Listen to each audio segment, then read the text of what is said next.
18th Indian Trail Town Budget Meeting is officially in session. Patrick, the floor is yours for the morning. Okay. Good morning, everyone. We have all department heads here today, and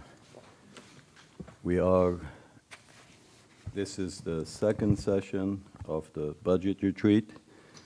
On the first session, we provided council with some background information, basic information, just to let you know what are the things out there, how we put together, what we're facing internally, externally. And now we went back, we took that information and we put it into a budget format for each department, CIPs, revenues, expenses. We do have a lot of charts that we're going to go over tonight. We did provide you with a hard copy of all the charts for any comments that you might have. And as soon as we get any comments back from you guys, we will make adjustment. We are ahead. We have 2 months to go ahead and finalize the book. So we are in good shape in regard to the numbers. Staff, every department, were very, very conservative with their numbers. Little tweaking here and there can be done, but we did revise it about 2-3 times. And I would say that the most conservative numbers are before you today. So we do have 2 spreadsheets we're going to look at. The first one that reflects your hard copy, and Patrick. the second one does reflect. So, Ms. Howell doesn't have a hard copy. oh, I'm sorry, I'll give you mine. You don't need one? I could look it up on the screen. Okay. Thank you. Sure, thank you. At the front of the budget book, usually the first 2 items you see are the first 3 pages that you have in your hard copy, which is I don't have in the spreadsheet. They summarize, this is the general fund, how we spend the money for all the departments, all the expenses that we have every year. So those 2 first sheets, which is expenses and revenues, they summarize all the spreadsheets that we're going to go over in a little bit. I'd like to go ahead and start with this spreadsheet that you have on the screen. And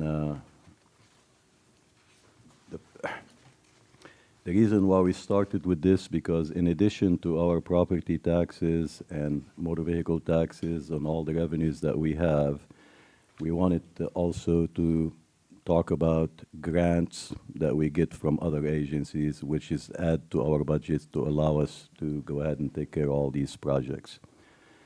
Jim, if I jump around, let me know, and if you need to stop me, go ahead and do that, please, sir. Because Jim and I kind of finalize all these tables in addition to all the inputs from staff. This first spreadsheet that you're looking at, we called it CIP and grants.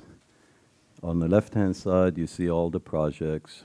Under grant, you see all the money that we get in from the agencies, mainly North Carolina DOT and CRTPO.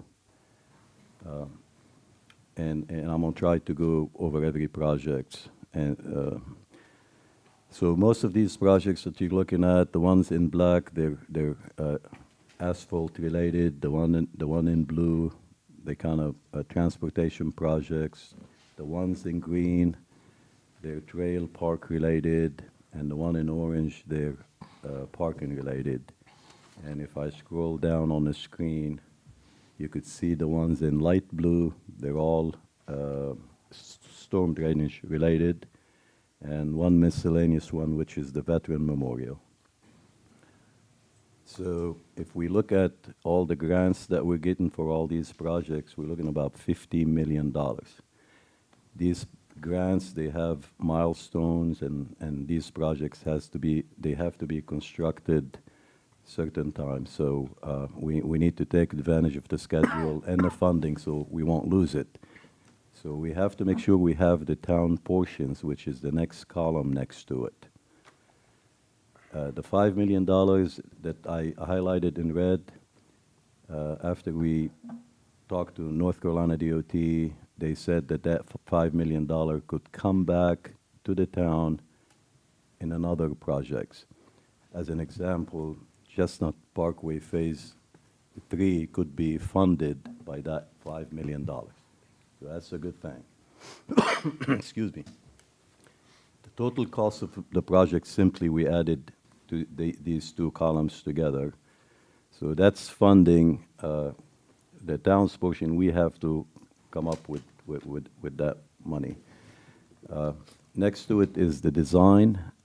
Some of these projects we could do some conceptual design in-house, but some we have to outsource it to consultants. Some of these projects require right-of-way, some they don't. That's why you see a lot of zeros down there.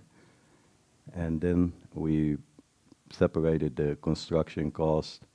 And the last column simply is what we go to Jim. We say, you need to go ahead and establish a budget ordinance for each one of them. So that last column is sort of the total cost of all these projects.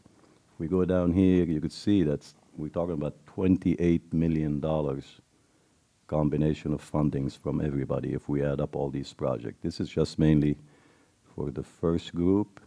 Second group, we're talking about $3 million. Third group, about $6 million. And of course, Crooked Creek Phase 2 is in there. We have $2.5 million. And I think on Crooked Creek, Jim, and Monroe Road, we need to extend the schedule for the bonds, so we don't want to run out. So we're talking about $37 million if tomorrow council decides and say, staff, go ahead and start building all these projects, we're talking about $37 million. So simply, that is what that first spreadsheet shows.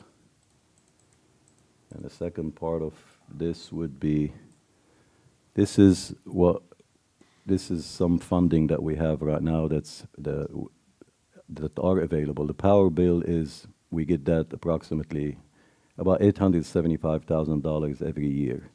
Stormwater reserve, we have in the reserve right now $3,400,000 that will take care of First Avenue, Beacon Hill, Indian Trail Park, if we want to build it tomorrow. So we do have enough funds to take care of all these three projects that they're flooding. Debt service capital, Jim has that cash sitting out there available. Debt reserve, we have $500,000. One of them is the $500,000 for Monroe Road. And this one right here, Jim, this is just $500K sitting. That first $500,000 just... That first $500,000 would be based on the 1819, that's the nickel that this board adopted a couple years ago, which was a very good idea. So the nickel will be generating $1.9 million based on these numbers. Our debt service is $1.4 million. So the first thing I do with that 1.9, I pay our debt service, and then that additional $500,000 goes right into that pot for capital projects. And that'll be going on every year. Again, 18.5 cents, a nickel of that goes towards capital projects and debt service. That's what that is, Patrick. Okay. And we do have $100,000 sitting out there also that we received from Waste Pro, and that simply need to be spent on a transportation project. So there's about $10,455,000. If we take all these projects and lump them up together, I just generated this little chart. You could see that transportation is our big ticket item. The 21 million, 1.6 for resurfacing, and then also parking about $155,000. If we add up the trails, now the trails are a little bit high because of we do have that $5.1 million projects for Crooked Creek and Independence Boulevard. Usually that item wouldn't be that high, but fortunately we do have some money to put some trails out there. So most of the time transportation is number one, followed by stormwater, followed by parks, and then it goes down to resurfacing and miscellaneous. So we just wanted to give council an idea about the projects right now and what each group, the magnitude of each group. This one right here, is just $125,000 miscellaneous. Jim keeps it out there on the side, in case we need it. Same thing for economic development, that $275,000 we did not touch. We got $50,000 back from Union County, so it's part of that $275,000. That we're spreading this over the next 5 years to help us out with economic development. And if we're planning on getting someone on board to assist us in economic development, that will allow us to keep him on board for at least 5 years. I have a question. Yes, sir. If you go back to that first page, This one right here, David? no, the very first page. Yeah, all the way there, well, the very first page we, CIPs. well, There you go. there you go. I just wanted to make sure if you'll scroll down or scroll up so we can see the up part. On the Old Monroe Road where you've got, and I'm sure you've got this right, I just want to do it for my brain. You've got grant $5 million and you've got town portion $5 million. Now, if I'm not mistaken, that's $10 million, we're talking about the $10 million, the money that we have coming in. So, but aren't we doing that? Don't we have to spend $10 million and then get $5 million? And this is like, we're taking $5 million and adding $5 million. So should that not be $10 million and then we're later going to get $5 million? Or is this, am I making any sense of what I'm? That's a good question, David. So if we, tomorrow, 2023, let's say the project is completed, we owe them $10 million. If Chestnut Parkway Phase 3 is completed at that time or before, so we're going to give them $10 million, but they're going to come back and give us half of that. So that's why we marked it as red, that put it as a grant, so. Yeah, it is, but that's the bond, correct? The $10 million bond that we're That paying is- back. that So- is correct. But it's going to be $10 million bond that we're going to use first and then get back the $5 million somewhere That is correct. down the road. So That is correct. So I guess this is still correct the way it's done. And if you would explain to council, and they may already know what the $100,000 is from the Waste Pro? Waste Pro, because I know, does everybody know what that is? No. Okay. I think when they, and Rox is here, could also elaborate on that. I think it was part of the $3 million facilities that they built, rather than I think the improvements in front of that facility was waived. So because if it was waived, the money that they were going to spend on the improvements, they said, we'll go ahead and give it back to the city to spend it on the transportation It's project. about the turning lane or something in there that we were talking about. So, yeah, now just, for council's benefit, when you see Waste Pro up there and they're no longer part of our garbage, you just let them know what that's about. Thank you, David, for clarifying that. That is correct. I don't know if we do it here or someplace else, just to kind of keep track of it. Could we have an estimate of when each project would start and each project would end? Again, we know it's No, subject to change, but at least we have that information. Absolutely, David. If you, Michael, if you remember the first budget retreat, we did provide you with a sheet that showed all the projects and the milestone. That will be also part of the final budget book. Yes, sir. We that one and the organizational chart and organizational chart for Union County Sheriff's Office, all of them will be part of the package. Any other question on this one? Yes. If you can go up to the top a little bit, please. I see the Old Monroe Road, 5 million equals a 10. That would go to Chestnut Parkway. That would probably go to Chestnut Parkway or some other project. once that project is completed at that particular time. But when I look at the phase 3 of the Chestnut Parkway, I see nothing from a grant standpoint. Shouldn't we show that as well? Because the thing is, if I am to read this correctly, the total cost is really $10 million for the Monroe Road project, meaning all portion, right? So if we're only including $5 million because we have to get another $5 million back, where is that $5 million showing in the town's portion? No matter what, we are going to spend $10 million, whether it's on Monroe and in conjunction with another project, correct? Right. So I'm just trying to understand that. If, Should we uh, not, if we look at column D, in there, should we not see another $5 million that we're going to spend? Because we're not really going to get $5 million back to bank. We have to spend it on something. So, and I know this is kind of a forward-looking view. Should we not have another $5 million in the column D showing the actual 10, so it would really bring it to 17 million, not 12? Sure. I think the breakdown probably is, it kind of confused us too, but will it be helpful to get rid of that column right in here, let's say the 5 million from here? If you look under the budget ordinance, the last column, we did put 10 million for Monroe Road, Right. and then we did have a 3,785,000 for Chestnut Parkway, if it comes in at that price. Okay. So we will have two budget ordinances for those two projects. That's it, this one and that one, so that's the cost. So, in other words, then what you're telling me is you are putting the Chestnut Parkway, we are not really going to spend the 3.7 ourselves. It's really going to come from the Monroe Road give back or That is- credit. that is Okay, correct. then that's fine.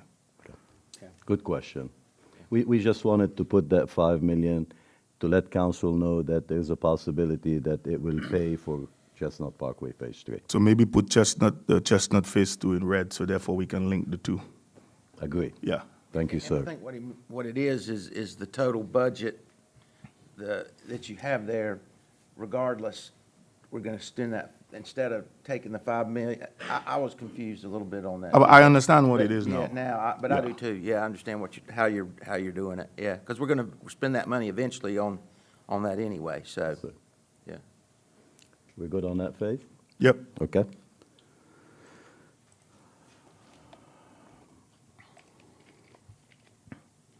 All right, this is the power bill funds. So every year we get about $875,000. It increased, but not a lot.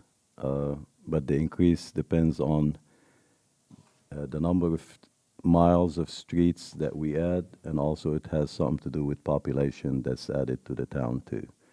So it doesn't increase a lot, and I don't think it will increase more than what we've been seeing for the last 5 to 10 years. It's been like that, Adam, for a while, hasn't it? Okay. Excuse me. The expenses that we see here, they are paid out of the power bill account.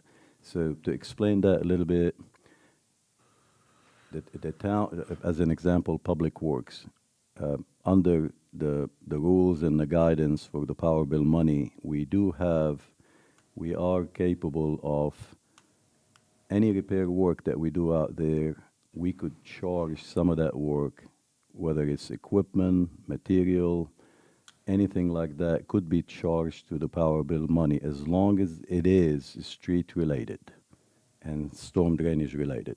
So anything within that right-of-way, just to explain it, could be outsourced to a contractor or could be done by in-house forces. So that's why you see, if you look at the expenses, you could see under expenses, which is, it's misspelled there, I apologize.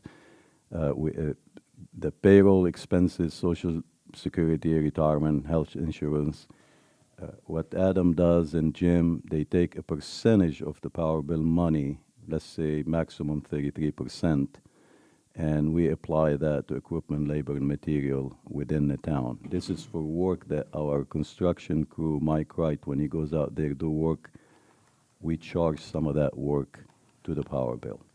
We also charge some of the work that they do to the stormwater. And so you could see some of these expenses right here also under stormwater funds. Correct, Jim? So without getting too much into detail, we just wanted council to know, you could see every line item, and in your package, you will be seeing every line item that's charged to the power bill and the water account. Taxes, this is our tax collector division, and again, you're gonna see all these items for every department.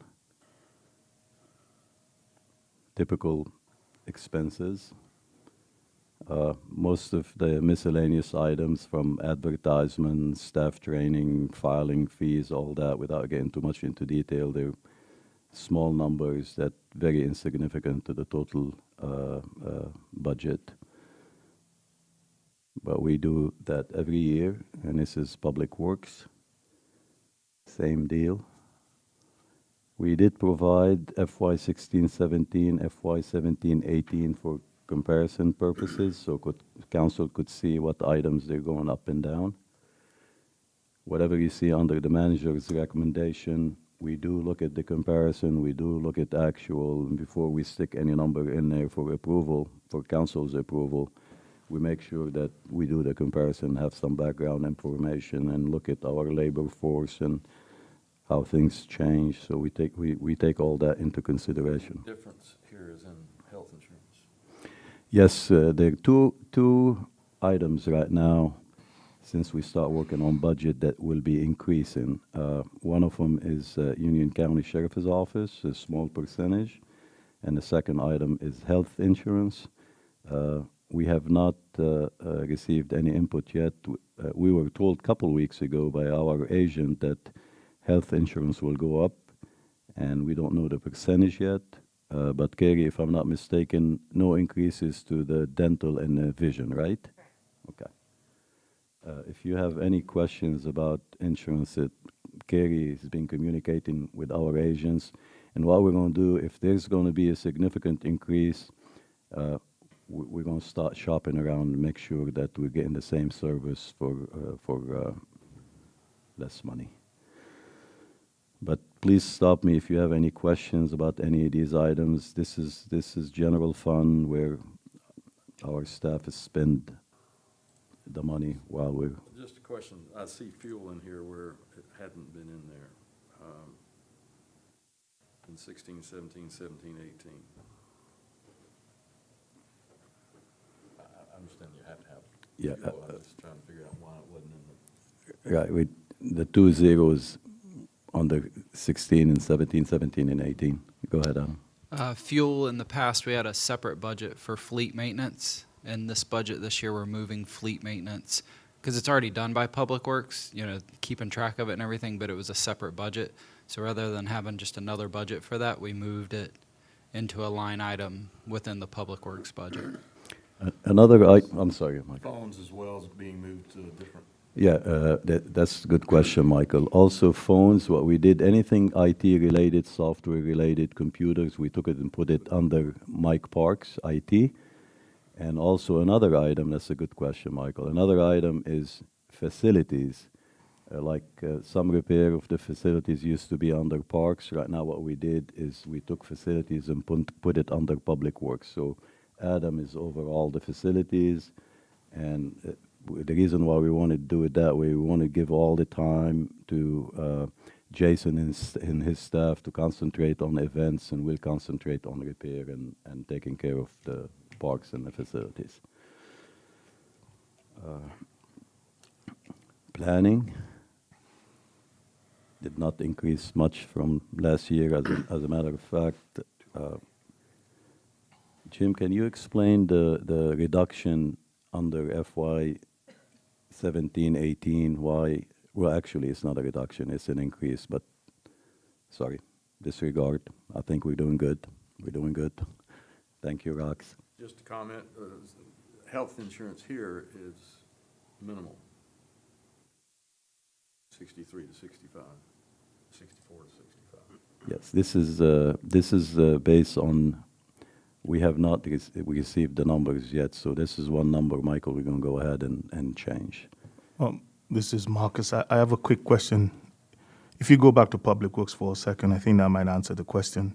Public Works has an increase in salary from, roughly about 84.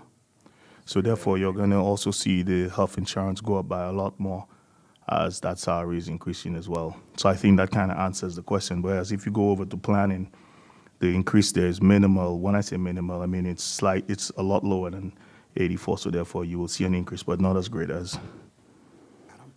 That's kind of what I'm thinking. If you figure. You're adding staff? Go ahead. So yeah, we've requested in the budget to add one staff member for the crew that works within the parks. And then in that, what Pat was saying earlier about how we percentage out different staff members, Pam, who's here in the office, we're changing the way her percentage works out a little bit, just because of different tasks that she does. So that makes up that, I think, Marcus, you said 84,000. Roughly. That's those two changes kind of make up that. Okay. Patrick? Yes, sir. So this budget, Marcus, represents, there's two additional positions being added, one in Public Works and one in Parks. You'll get to that later, but, so we're going from 41 to 43. That's what this budget reflects at this point. And the other position when it comes to the roadway engineer, and the reason why we didn't add it in this budget, because we might not be able to hire him within 2 months, so that would be in the new fiscal year. But we're still looking at job description right now, so we didn't want to put a number in there if we're not sure, because they vary in salary from $45,000 up to $80,000. So we wanted to wait on that, but that will be under engineering. We'll get that to it in a little bit. Parks and Recs.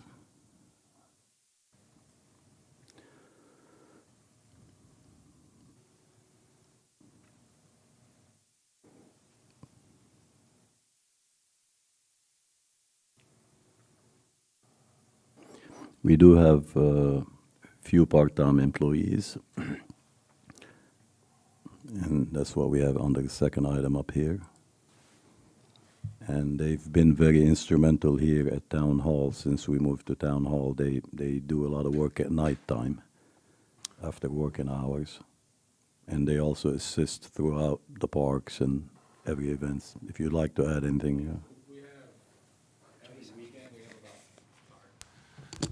Each weekend we have a minimum of 4 part-timers that are working the tournaments and the shelter rentals at the park. We have 2 on staff right now that's at Crooked Creek. We have 1 individual that's downstairs in this building right now because we have 2 room rentals going on today, one at 11, one at 2. So she'll be making sure that the rooms downstairs are all set up for them with the tables and chairs, bathrooms are stocked, everything's good to go for the rentals. And then we have additional part-time staff that assist with our special events as well as programs with Katie. Patrick, could you page up on that one? Up or down? Up.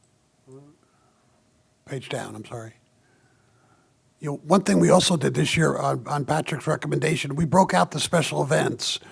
In previous years, you see the 88,000 community events. This year, Jason broke down what each event, so that way we'll be able to better monitor, Jason? Yeah, and just for clarity, that top event that says concert in the park that says 24,000, that's not one individual concert, that's 6. I don't want you to think that we're just running one huge, massive concert, but our first concert starts next week, and that'll be throughout the whole year that we'll offer 6 of them. Okay. I saw a big increase in postage.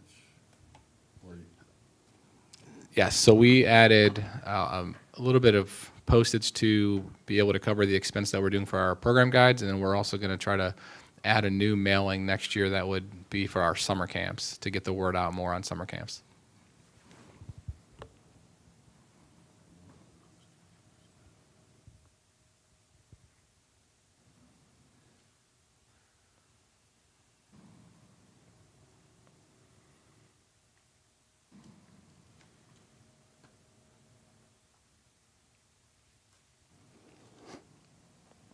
Also, equipment, purchase of lawnmowers and equipments related to parks. Right now, most of it falls under Public Works. Adam?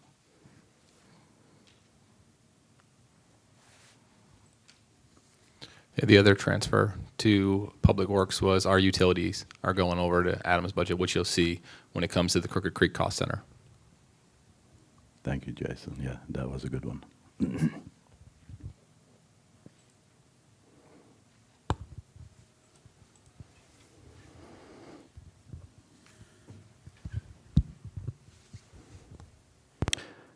We just, based on working with Kevin, Karen, and Scott, we have an idea right now where most of the expenses, legal expenses, are spent. So we kind of broke it down rather than putting it as a lump sum, just to show council where most of the time the money is spent.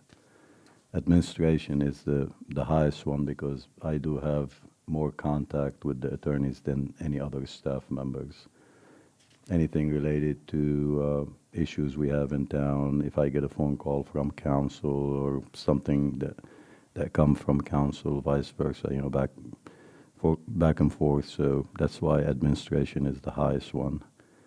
And the directors, they do a good job. You know, when they communicate to me, let's say planning or Adam or Jim, we kind of communicate to try to reduce the amount of time as much as possible.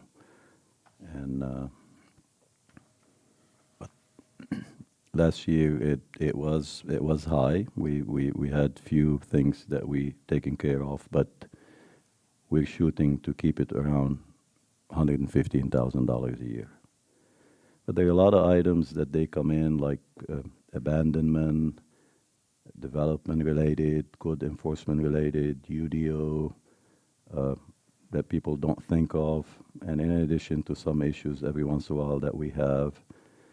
But with all these projects, you know, taking over Indian Trail Road, there'll be a lot of involvements on the attorney's part that administration costs will continue to be high.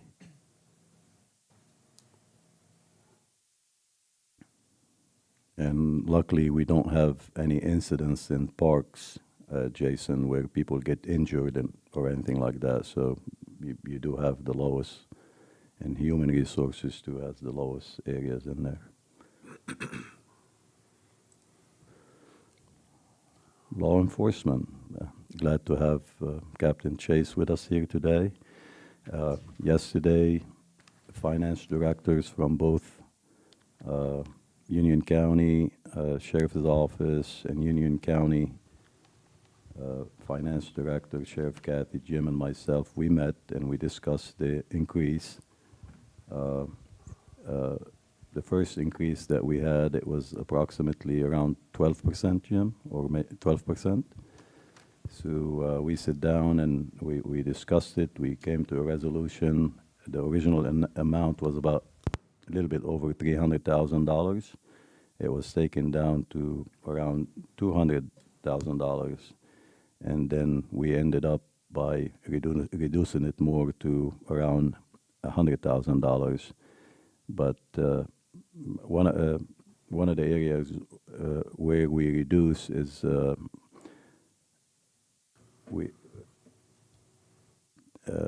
Captain Chase was very creative by taking one position that's this gentleman that's going to be retired soon. This position will be vacant until the end of the year, will not be filled.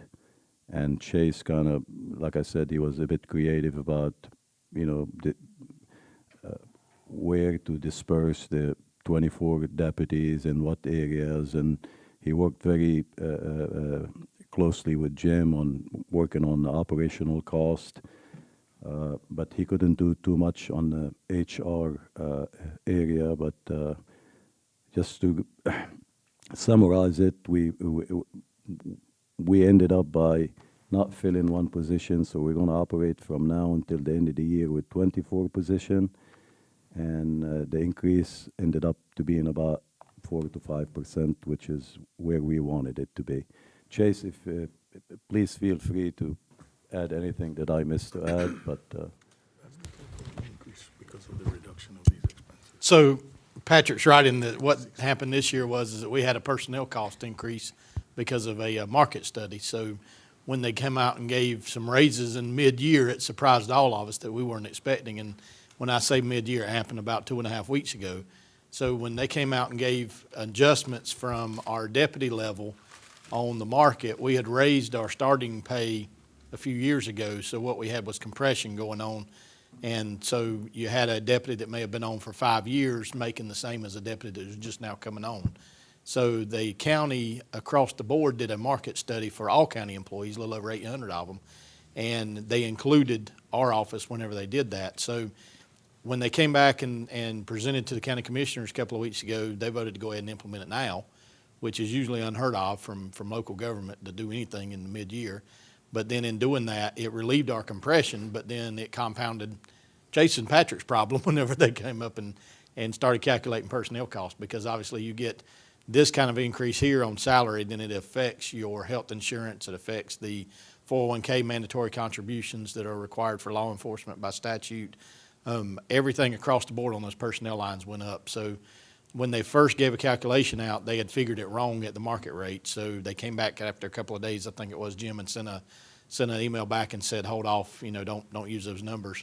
Then they came back with another one that we were still not satisfied with, because I've got the same task as what Jim and Patrick do. I'm trying to get all of this into the budgetary box that we try to put it into on the spreadsheet. So we go back and forth, and we worked hard on our end on the operational cost to make sure that we had those whittled down. If there was any areas that we could go in there and trim out, move things around, look and say, okay, we needed these a few years ago, we don't need this now.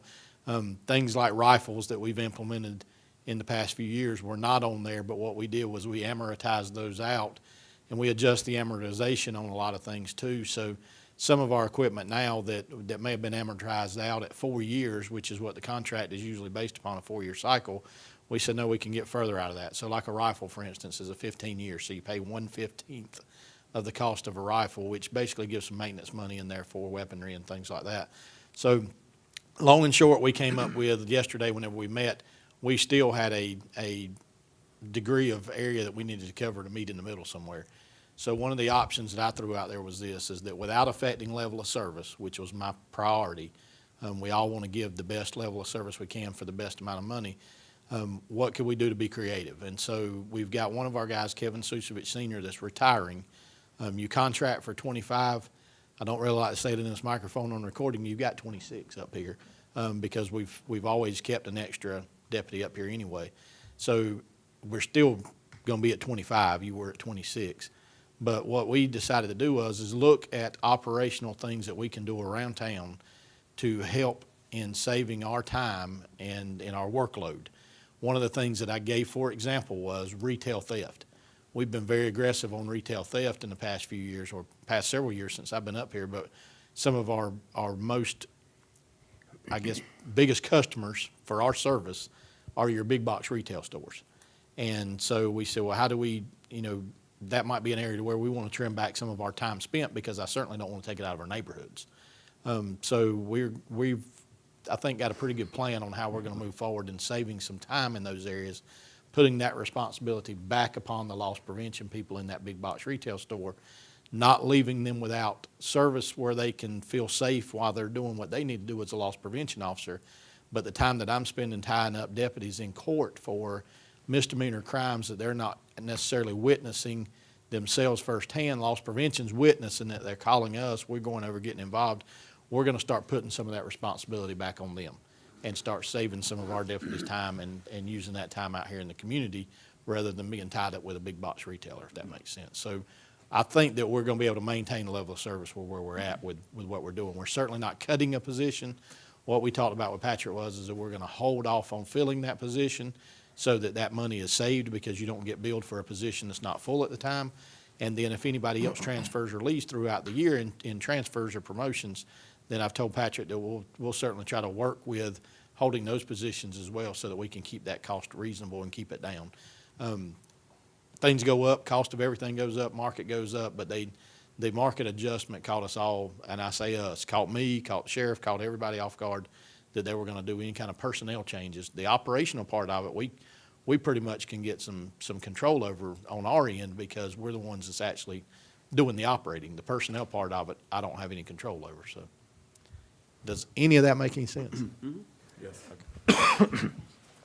Well, we had the option last year, either we have fixed increase or keep it as is, adjustable, like what we're experiencing today. So Chase kind of said, Patrick, he suggested not to have a fixed number in there every year, fixed increase number. So that way he could help us out by reducing some cost if it's adjustable.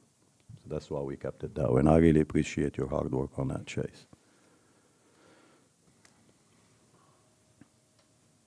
HR.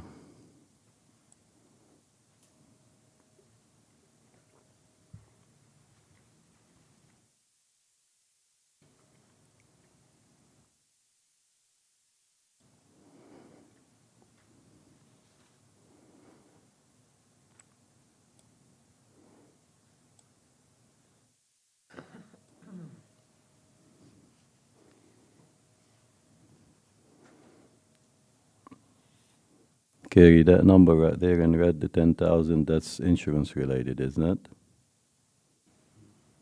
That's under flexible spending? Okay. Explain, what's salary pool?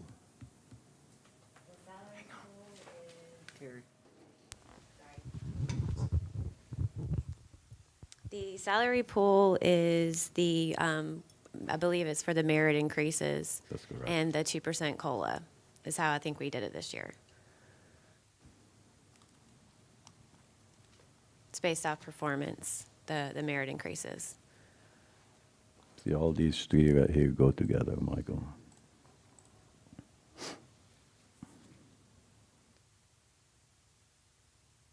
Patrick? Yes, sir. Page down, please.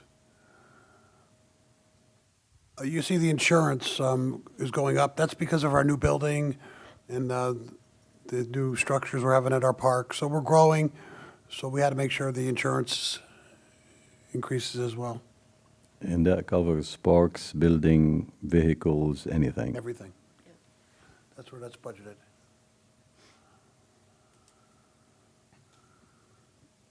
Any question on HR?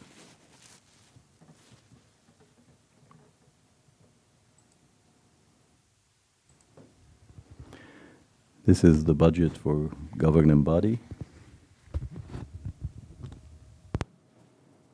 And we are, that 60,000 number that you see up here, that include 3% increase and 2% COLA, correct, Kerry?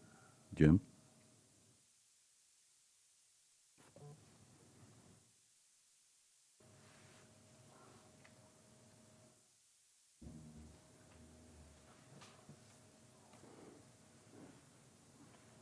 Do we have council's approval on this one?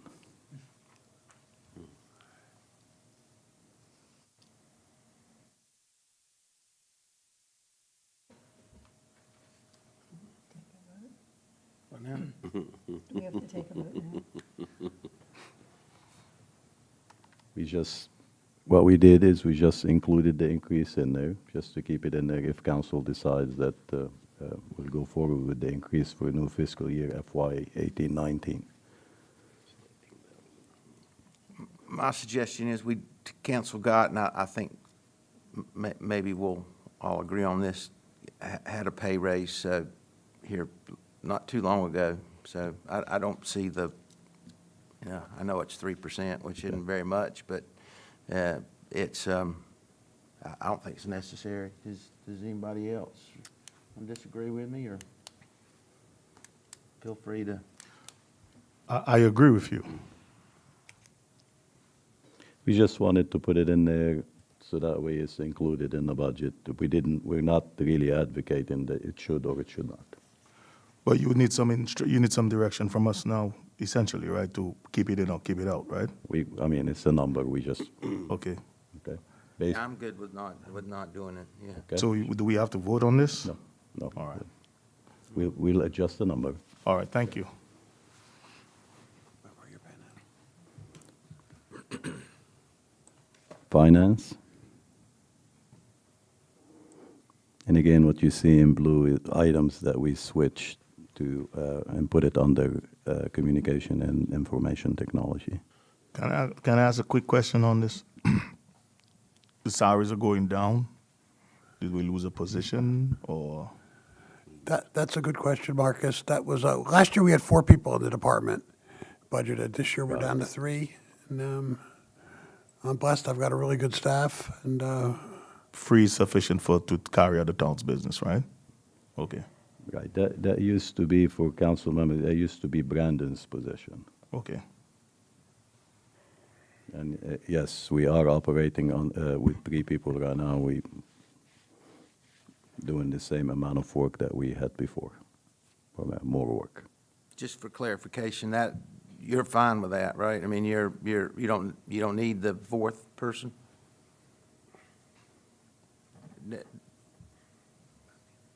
right, we don't. Okay. Thank you. Well, what we did, David, is we did, Jim has got 2 ladies that work for him right now, 2 accountings, and what we did is last year we adjusted their salaries because they're doing the work that Brandon was doing. Correct, Jim? Yes. I just wanted to bring that up just in case that someone may ask a question of, are we overworking the employees, which you're saying. We're not at all, not at all, but thank you. And basically also tax, Pat restructured, so tax reports to me and those guys help, we all work together great. We cover them, they cover us, so it's a good team effort. And townwide, it's like that. But Nobody's like working extra hours or working 2 jobs to do the, it's Gotcha. all working.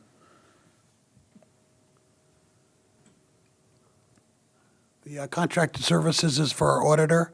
That's the CPA audit, and I'm very happy with her performance. We get really good audits, highly rated with Moody's, so I'm very pleased with all that. Question, how long have we had this auditor? It's a 3-year contract, Michael. This will be our 3rd year. Okay. Then we'll do an RFP. And we will be bringing the contract before council for approval. Okay.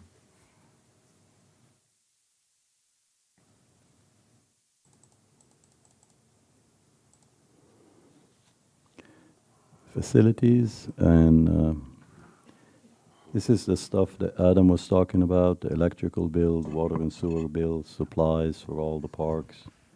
Kind of move them and put them under facilities, so that way they could fall under the categories of similar item throughout the town. Because we do have electrical bill for street lighting, we do have street repair and all that. So it was a good idea to kind of lump all of them together. They're all related. So, Adam, this $360,000, that's basically where it was last year. Is there a 2% increase or something like that? There's some increases here and there. I mean, for the most part, yeah, it's pretty much what it was last year, and then a little bit, everybody adds 2 to 3% every Okay. year, just to kind of adjust. It is the first time that we've done it all in one budget, so we'll see how, it is a new budget, so we'll see how it goes at the end of the year. The way we looked at it, Michael, is that, rather than 2 different people looking at electrical bill, one person, Adam, will look at one. I think that's smart. I just wanted to make sure that it was appropriate from last year. When you pulled last year's over here, it would have been typically a 2% increase, something like that. Agree. Most people know what all the initials are. The only one that you may not know is ASB. That's going to be the building that the Sheriff's Department and Public Works is in, so the old town hall. The name for that building used to be Administrative Services Building, so that's where the ASB comes from. Well, there's 3 of us that are new. What? Okay, so ASB is Administrative Services Building, CCP, Crooked Creek Park, CSP, Chestnut Square Park, CPP is Crossing Paths Park, so that's the little park beside the sheriff's new building. And then Municipal Complex is this building that we're on and everything that's around it. So irrigation that's outside and all that kind of stuff. That's why it's Okay. complex, because it's everything, not just the building itself.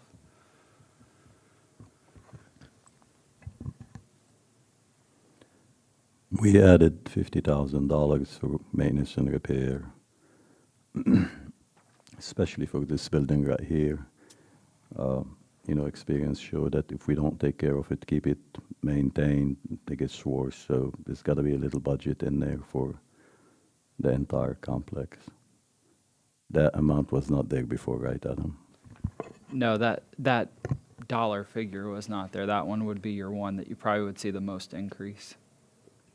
And the contract services is for things that we never had before. So that's like the elevator. We have to have a contract for the maintenance of the elevator, and that's like $7,000 a year just to maintain the elevator. So there are new costs for this building that we haven't had in the past. So that this 82,000 is brand new It's cost? pretty much new money. Okay. Correct.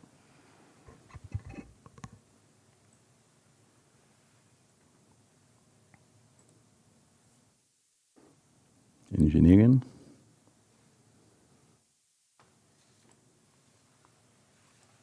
And that decrease right there is because of my old position. It impacted all these 4 line items. But we have not included the new roadway engineer to this one yet, right, Jim? And again, when we asked council first budget retreat for that position, again, we estimated the design costs for Indian Trail, the Uptown project, and proposal that we received, it was $760,000 to design that project, or 670? 670. So we could get North Carolina DOT experienced engineer on board that could design everything based on their standards for about maybe $45,000 to $80,000, and we'll end up saving about $500,000. And we're also going to try to see if they allow us to pay for that position from the project budget. We did that in the past on federal projects like the light rail. All our expenses were paid for by the project, so if they allow us to do that, then we don't have to add anything in here. Good deal. I have a question, Patrick. Yes, sir. I'm sure it's just me. It says Pat is out, new engineers in, and I understand that. But are we planning on bringing in a new engineer? Are we planning on bringing in a new person in that? Yes, sir. That's what we presented before council last time. Right. But my question, I guess, and I realize why we have all the red here, is too, and for your sake and your benefit, this is your choice, correct? I mean, you're Yes, sir. not, this is the way you want to run the town, if I'm not mistaken. You want to run the town, you want to do both jobs. And No, No, but no, what I'm saying is, if you bring a new engineer in, right. you're not going to bring a PE? PE in. No, sir. Not needed. Okay. As long as I could sign, we don't need to have a PE. So there's going to be a cost savings of. Yes, sir. Yes, sir. And approximately, how much do you think that, just curious? Between non-PE and a PE, you're talking about probably about $30,000. Gotcha. Gotcha. Most of the time, David, what happens is a lot of engineering firms that you go to, a lot of engineers, they're EITs and non-PEs, and they work under the supervision of a PE. As long as you have a principal engineer with a PE, you're fine. Gotcha.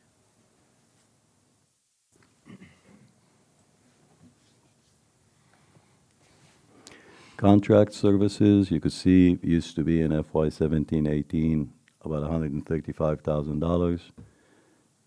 Todd and his staff right now, they're trying to absorb as much review as they can, like stormwater reviews, developer plans, in-house to save some of that money. And hopefully, when Adrian and Todd pass their EIT and their PEs, we'll be able to do everything in-house. So this new roadway engineer, David, when we get him on board too, when he's not busy with design work, which is, you can't keep him busy 100%, he'll be also assisting us in reducing the contract services money.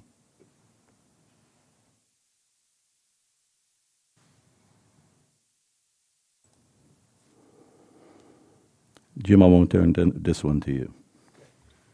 This is our debt service. We currently have 6 outstanding bonds. And you see it's down about 25,000 because the interest drops every year based on our principal payments. So this will all be budgeted, 1,000,004. We're anticipating 1.9 coming from the nickel. So first thing I do is I pay my debt service, then that 500,000 goes into that CIP pot. We do have 3 bonds out there that are authorized, we have not borrowed on yet, and Patrick mentioned that we're going to extend 2 of them. That's the Old Monroe. We have a Parks bond for $2.5 million that's been authorized, not yet borrowed, and we also have a Streets bond that was authorized, not yet borrowed. So those numbers are not projected at this point. And there will be a chart in another spreadsheet that will show you how they spread over time, principal and interest. Michael, I'm sorry, did you have a question? No, yeah. Crooked Creek Parks?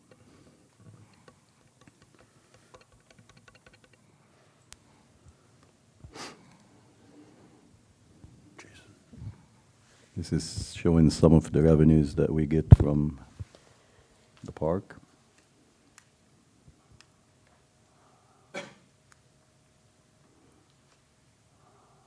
Jason, any comments? Yeah, just one thing or 2 things to point on. The 2 line items at the top that you see 0.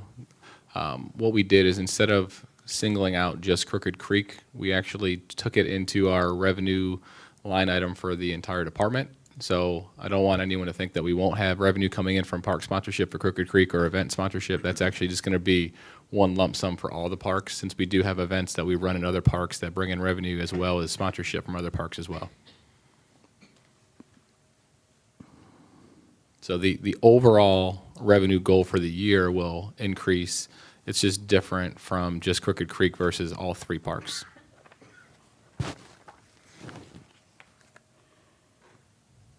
Where will that show up as a line item? There will be I'm sorry. I have a chart that we looked at during the first budget retreat, but there'll be a revenue line item for the whole department, I believe, in another chart of the budget. Yeah, Michael, the total revenue for parks is going 183,000. Last year was 150. So Jason's up a pretty robust increase based on a lot of things going on. He's up about 33,000 over last year. Yeah, so when you see I'm not sure where it'll be in this chart, but when you see the line item for the total revenue, that's where that number will be. Wasn't doubting you, just wanted to see where it was going to show up.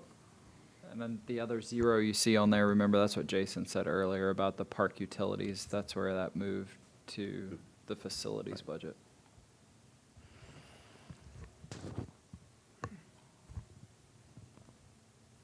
I want to go back really quick, though. You won't see, if you try and compare sheet to sheet, you won't see an $85,000 line on the new facilities budget, because the way that Jason and them used to do it was, that was park utilities. For Crooked Creek, that was both water and sewer, power, everything. We have it broken up into separate lines.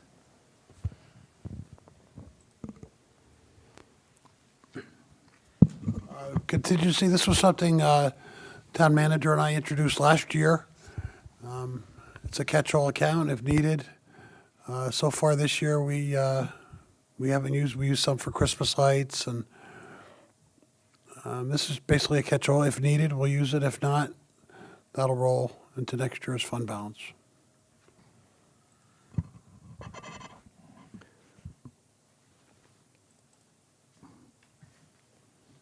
This is Mike Parks. And we took everything from all departments and compiled it and put it under communication and IT.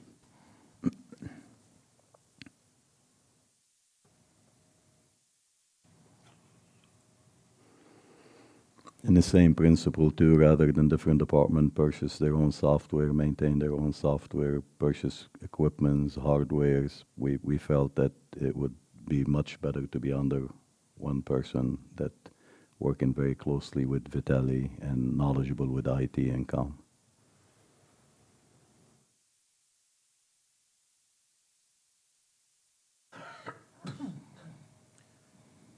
So, as we've gone through all these other components, I'm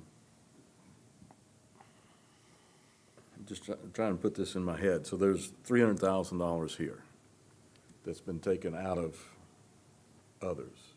And I'm sure it's not a one-to-one, because you're looking at increases across the board, right, on certain things. 300,000 minus, I mean, Mike's salary is up on top, Michael, that's about 100K. So any of these items that were under separate departments, we just moved them and put them under Mike Parks. I get it, I understand it, I'm just trying to figure out at the end of the day how we compare, looking back and forth. You know, this is my first one. I don't know if this is something that normally happens, or is this something, again, with the building, I know a lot of things have changed. I like this approach. I don't know that I have a concern. What I'm trying to think through my head is, okay, we've moved all this stuff from different parts, different categories. If you're talking about the comparison, like from different years, Michael, is that what you're referring to? Right, well, and I know why, because you're moving stuff over. Right. Okay? Which I think it makes sense. But it's kind of hard to say, okay, well, we've got $300,000 in here, but I haven't seen $300,000 taken away. I haven't kept up with it. I'm Right. just,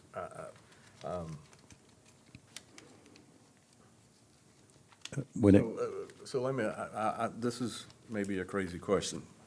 So then next year, this is the way we'll keep it. All right, so this is a one-time change? Correct.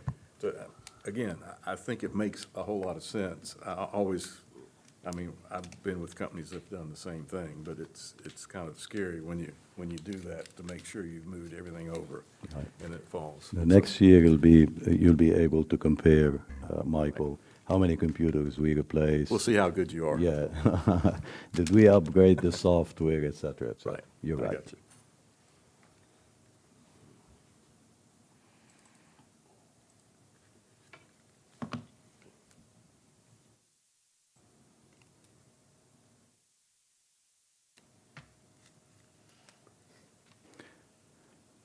So explain this, operating capital request. What does this mean? How about it, Jim? This is, the 275, Patrick, we broke out separately, economic development.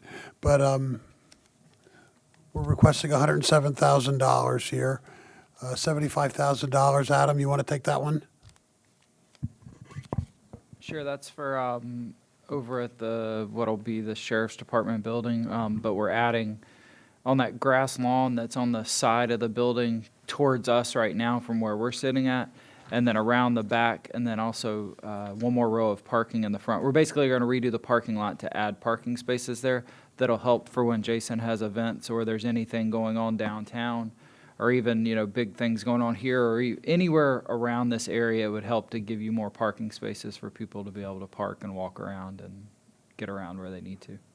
If I could describe it, Michael, that's a good question. It'll be non-CIP. It's not something we buy all the time, just something comes out of the ordinary, and they submit for that, and that would be a capital request that usually you don't see very often. The 22,000 up top is a new vehicle. And the $10,000, I'll turn that over to our planning director. This is UDO, isn't it? That's just to have, we're in the middle of our UDO update process, which I think everyone is well aware of. As we go in, as we go into the new budget year, the UDO will be nearing its completion, and we just wanted to make sure if the UDO update were to take any, if there were any additional elements needed to it that we hadn't originally contemplated, whether that's from staff suggestions or council suggestions or wherever they may come from, that we at least had some money we could draw from. If we don't need it, it'll just go right back into the fund balance. Right. So in that first line, the 275,000 shouldn't be in there, right? We're going to take that out, yes. Okay.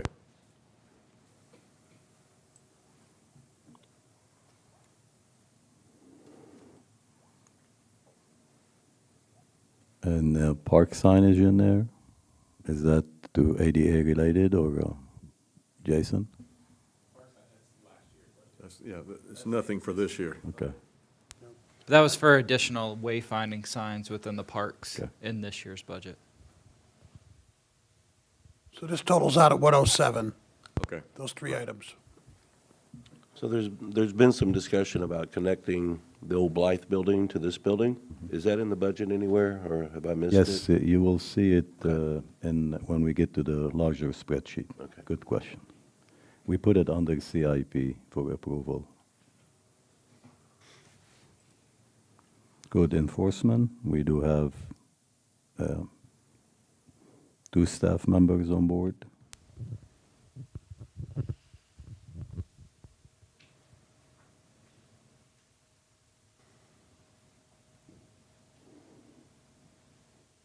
And Rox, this year you and our attorney did go over our code enforcement rules and regulations and ordinances and all that, right? That's correct. So what we're envisioning is once the budget gets adopted, or at least at a final place, we'd like to have a conversation with council and others about some changes to the code enforcement rules. Yes, we will be bringing 2 items before council for approval. One of them is what Rox just mentioned, and the other one, Karen, our attorney, also created sort of an ordinance for town hall, for leasing, anything that goes within town hall. She did generate an ordinance for that we'll bring in before your approval, safety, security, all that stuff. So what's the neighborhood enhancement activities? 42. Is that? Yeah, that account covers, it's a very colorful way of describing abatement activities. So oftentimes, we would like the property owner to cut their own grass if it's excessively high, or take that junk vehicle to the junkyard or wherever it needs to go. But oftentimes, that doesn't happen, and so the staff will have to contract that service out. And so we want to have the money available to do that. The number is high because we need, if we have an instance where, for our minimum housing program, if we were to have to demolish a house, we wanted to have money available to cover that, which is substantially larger than towing a junk vehicle. Like the one we have in Beacon Hill neighborhood. That would be one example of a potential case. Right. What We a- need to demolish that. So you just moved it, you basically moved it from, right, okay. What about the minimum housing program? I see it's going down. What does that entail? I think that was probably an overlap in terms of from last year's. I think there was a double account that was listed duplicatively. And so the neighborhood enhancement activities is covering Okay, that activity. so it's just moving kind of from that line item up. Okay.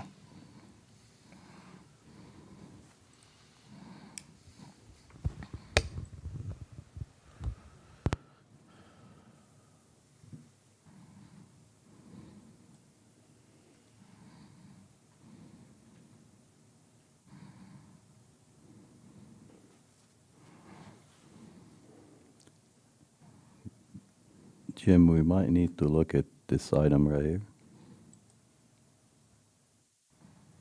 Right. These are for state memberships. We did drop out of the COG. We took that money out, Patrick. Right, but we still, okay. We still belong to the North Carolina State Association, and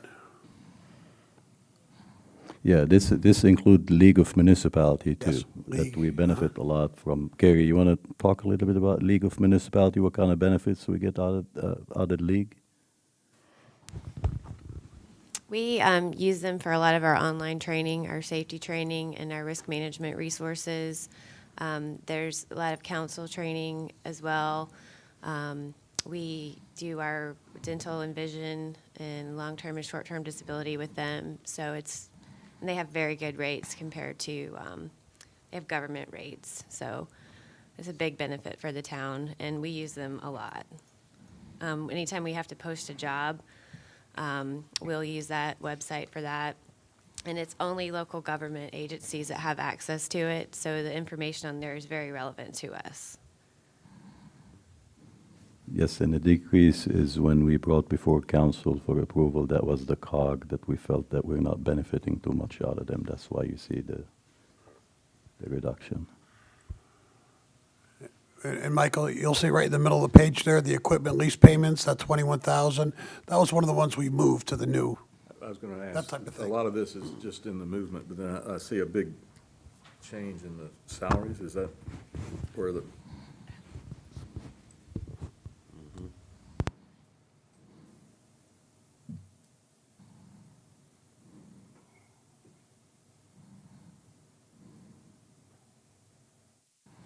Okay. Now, we do, like Trina, we do pay 50% of her salary out of, you want to elaborate? on that? Trina's broken out one half here and one half in engineering. Okay.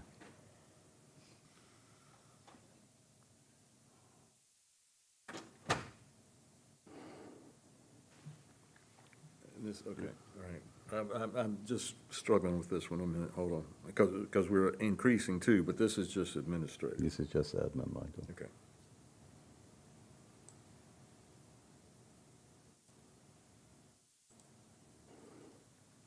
Solid waste?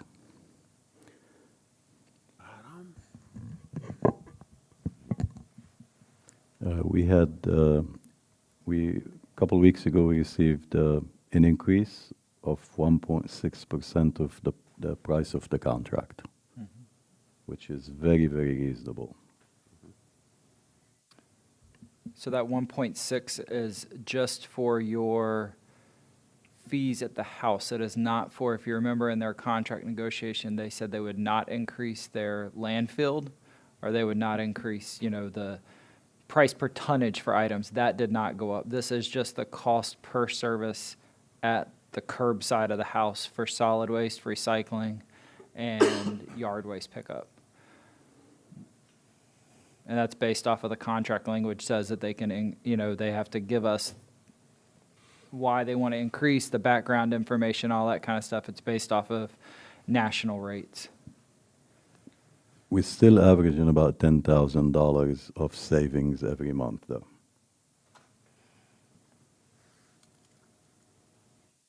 Yeah, the average saving goes from $10,000 to $14,000, right, Jim? Mm-hmm. Between Waste Pro and Waste Connection.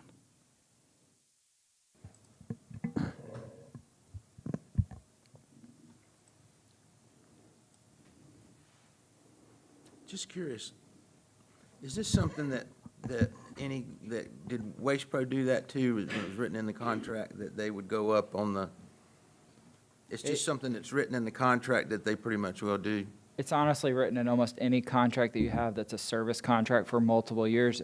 It's just like the sheriff's department contract. It has a negotiated rate just because increases happen. But that's based on indexes, like Right. fuel index, that nobody has any control of, David. So if that happens with our contract, and it's related to fuel index, it'll happen throughout the nation. Right.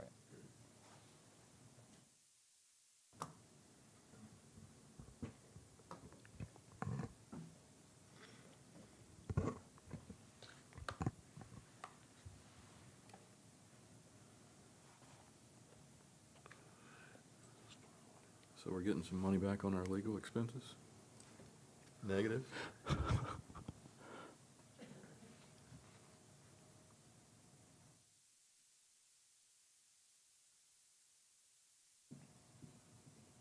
Refresh my memory, Jim, why we highlighted that one in red? Yeah, because you felt that all our legal expenses should be in the legal budget Oh, okay. under I with see. Karen. That- But that- see, that was the but see, comment. this is kind of a different fund, so we were able to get Right. $5,000 out of the general fund. Right, it's still there. Into Right, here. so I got you. Right, It was just highlight to bring it up. right. Yes, sir.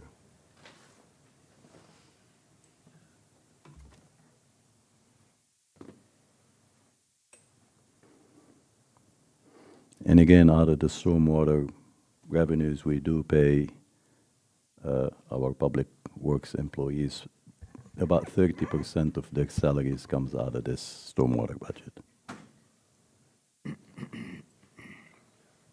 How that works is we budget for that, but every month we fill out a timesheet for them for the whole month. And we then run out how many hours each employee worked on right-of-way or on stormwater or on general fund projects. And then I give that information to Jim, and then that's how they bill which account it's coming out of. So one month it may be 100% out of general fund, but then the next month it may be 33, 33, and 34, 35, some, however the math is. So it fluctuates all month. We just budget for the year roughly a third, and a third. Right, Can you scroll all the way back up to the top? all the way up to the top, David.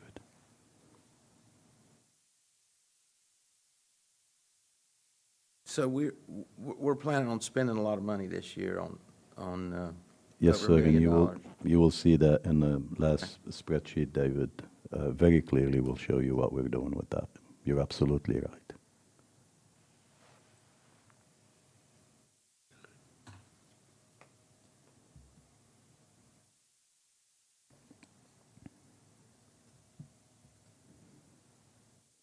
Even though Adam and his staff, they go out there and do street and storm drainage related work, but we don't allow them to go over a certain percentage so that we could keep the rest of the money for CIP project, David, if that's where you were going.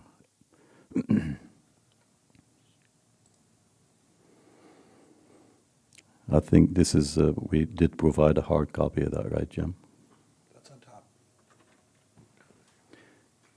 Now, this is one spreadsheet that we wanted to share with you. We do have the other one that kind of gives a summary of everything we're doing, including revenues, expenditure, CIP. Would council like to, and the mayor, would you like to continue or take a break and Brief break. keep rolling? Okay.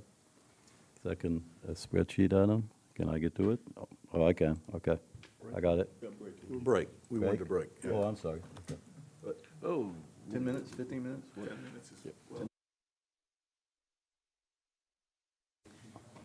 Whenever you're ready, Patrick. Yes, sir.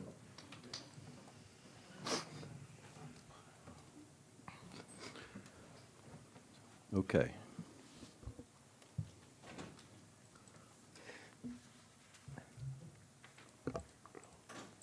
thank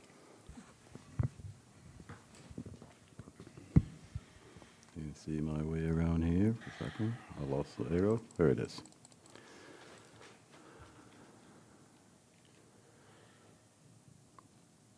All right, I'm gonna go ahead and start the Jim, and then I'll turn it to you. What we're looking at right here is a database that shows the revenue for fiscal year, the anticipated revenue for FY 18-19, and all these items there are included. It's showing on your first page of the hard copy that we gave you, and what we did, like we did last year, we extended that to FY 31-32 because of our bonds. Our bonds extend all the way to FY 32. The first number that we're looking at right here is a number that we got from Union County, and this is the assessment value for the town of Indian Trail. Next to it is our tax rate, and under it is what we allocate. That 5 cents is what we allocate for our CIP. So what we did is we put percentages. Some of these percentages are actual, and some of them are just estimated, and we use the same numbers for last year, except the first two. We adjusted these based on the numbers that Jim got from Union County Taxes Office. So a property personal tax was about 2.88, and the motor vehicle tax was about 5.77 this year. Much higher than last year. That shows us that there are many cars out there. People purchase many cars on the roadways, and many cars within Indian Trail. Yes. Matter of fact, we're trying to get Rocks to buy a new car. That's deep. Okay. So what you're looking at in black is our general fund. That's total general fund. And in green is what we allocate. That's the 5 cents that we allocate for projects, CIP projects. Then we jump to these two rows right here, looking at revenues and expenses. One minus the other give us a plus of this for every year.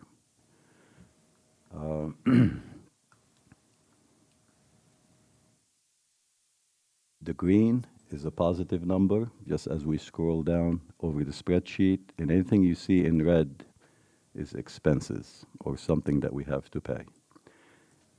I'm going to kind of take a minute here and let council look at these items in case you have any questions. These percentages is what we use to increase the number over the years. The simple equations compounded annually, if I'm not mistaken, and kind of trying to find out what will happen in the future years if things continue moving the same way it's moving right now. Go ahead, Jim. Okay, on the, so the taxes ad valorem, taxes motor vehicle, these are, we bill those at 96%. So we take a conservative approach. Moody's loves that. So basically what we're saying here is that if we collect at 96%, that's what we're budgeting at. Now, the tax receiver just sent Patrick and I a memo. She's collected at 99.8% for last year. And that's money just goes into our fund balance because we're budgeting conservatively and only collecting at 96%. We're getting 98. I think that's important. The 2.88 and the 5.77, that's the growth from the prior year. We always talk about 3% projections. We kind of talked about that last meeting with the mayor pro temp and concerned about keeping that number at 3. So the blended rate's a little bit over 3% when you add the both together.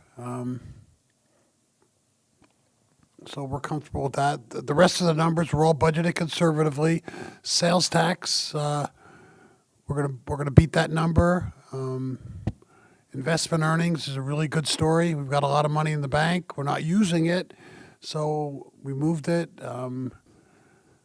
Last month we received $14,000 in interest income in 1 month. So I don't even know how we're doing it, but interest rates are going up, Marcus. We haven't changed the percentage on the ABC yet until we get more refined numbers, that percentage that you're looking at where I'm pointing, Jim. Last year we used 2%, but do you want to elaborate a little bit about the 2 payments that we received so far? Right. For the ABC? Yes. The ABC, we received about $82,000 the first 2 payments of the year. And of course, that's ongoing negotiation, and we're working on that. That number could come in higher, hopefully. Sales tax is a good story. I mean, Union County, we get a check from them every month. We're going to break through that 2.1 this year. But again, we want it to be conservative. We don't want any negative surprises. So I'm comfortable with all those revenue numbers going forward. Okay. Just for the sake of comparison, like we did last time, we generated the same spreadsheet based on 0.205. So we're talking about 2 cents increase right here, right? Just for the sake of comparison, we're not advocating that we're raising taxes or anything. Just to show council what will happen in the future, any future year if you decide to raise taxes by 2 cents.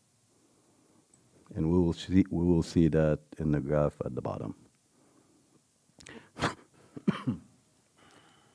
You could tell very easily between 550,000 versus 1,314,000. Correct, Jim? Yes. So each penny on the tax rate to the total for Indian Trail is about $382,000. So 1 penny is $382,000. Now, to the average homeowner, she estimated the average home about $200,000. That would be about $34. And again, we're not advocating it, just for analysis purposes. I thought it'd be good for you guys to have that in your back pocket. We have to do that just to see in case something happened, what we need to do, and we'll base it on the 1 cent increase. Just, for future reference, not this year, but maybe next year and for years to come, at one time you did a future, you'd gone out into the years to let people know what taxes may be, because we have bond, 10 million, when that $10 million bond comes up, or when the, we had some loans that, that were kind of, we owed a lot of interest on, and I kind of like that if maybe you could put together something that would kind of explain our future, like in 2000. We have it, David. Oh, is it here? Yes, It's here. yes. I just haven't got to it yet. It's coming. Okay. Thank you. You're welcome. You did that awful quick. It was, You read your mind. it did. Jim, on a tax for the, where is it here? You moved it, I guess. I'm now. sorry, I scrolled down on you. Let me go back up here.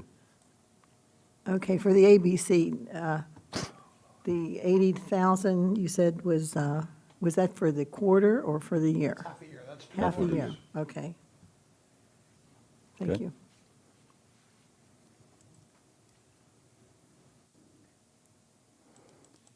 So that's similar table with 2 cents increase. And I'm going to spend a few minutes on this one because this is what's going to make the difference. If we have all these projects right now, if we want to fund all these projects, what Jim and I and staff did is we wanted to show there are 2 different ways of showing this. We could take each schedule for each projects, one model, we could do that, and we show it in that year and pay as we go, or borrow the money to pay for the project or finance it, or spread it in equal payments over 14 or 15 years.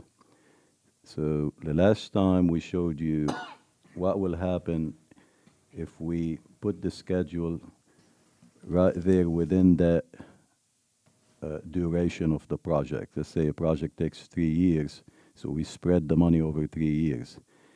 What we did here this time is we created equal payments, as you see. This is the project, this is the roundabout, that's the cost of the roundabout.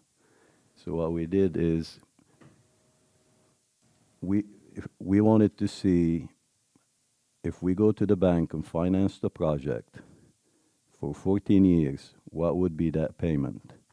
What will happen to all the projects if we go out there based on this interest rate for 14 years, spread it over from now until for 14 years for every one of these projects, even though they finish and end at different time within the 14 years, But for the sake of the comparison, the model, that's why we use this model this time, different from last time. So have an equal payment for every year. Take that amount and find what's the yearly payment, and you will see on the graph how it shows us the comparison, where we at, up and down, etc. But all these projects right now, they're current projects. Some of them we have to proceed with, because if we don't, we will lose the funding from North Carolina DOT. Sardis Roundabout, we have to do it. Indian Trail, we have to do it. Chestnut Parkway Phase 2 and 3, we do have a small part in Chestnut Parkway Phase 2. 3 is ours, we might hand it to the state. Crooked Creek Multi-Use Trail, that's Independence, Crooked Creek, that's $5 million, we have to do that project. Monroe is coming in 2023. Resurfacing, because we spread the money over 14 years, we put 14 million here, that means we're spending 1 million a year. And we are, Todd, about a 1 million a year. Last couple years, yes. That's right. So if council asks us, how much money do you need every year to resurface and take care of all the streets within Indian Trail, the minimum amount is $1 million, because we do have some bad roadways out there. Pavement marking, that used to be a $50,000 contract. What we did, again, we estimated a number that spanned over 14 years and then have an equal payment every year of something like that, $53,000, because we're financing that. If we went to the bank and say we want to finance all these projects, that's including interest. Signage, the same thing. Old Town Hall parking, $120,000. This is a one-time deal. New Town Hall parking, this is in the back right here, about $35,000. The trail between Old Town Hall and New Town Hall, $80,000. Rogers Road Island, this is a roadway that's very, very wide, is deteriorating. One methodology to take care of streets like that is to take one lane out by putting curb and gutter and an island in there, and then you don't have to worry about resurfacing that lane for 12 years. Peace Drive improvement, this is next to First Baptist. It does require, this is a town project, it does require some improvements.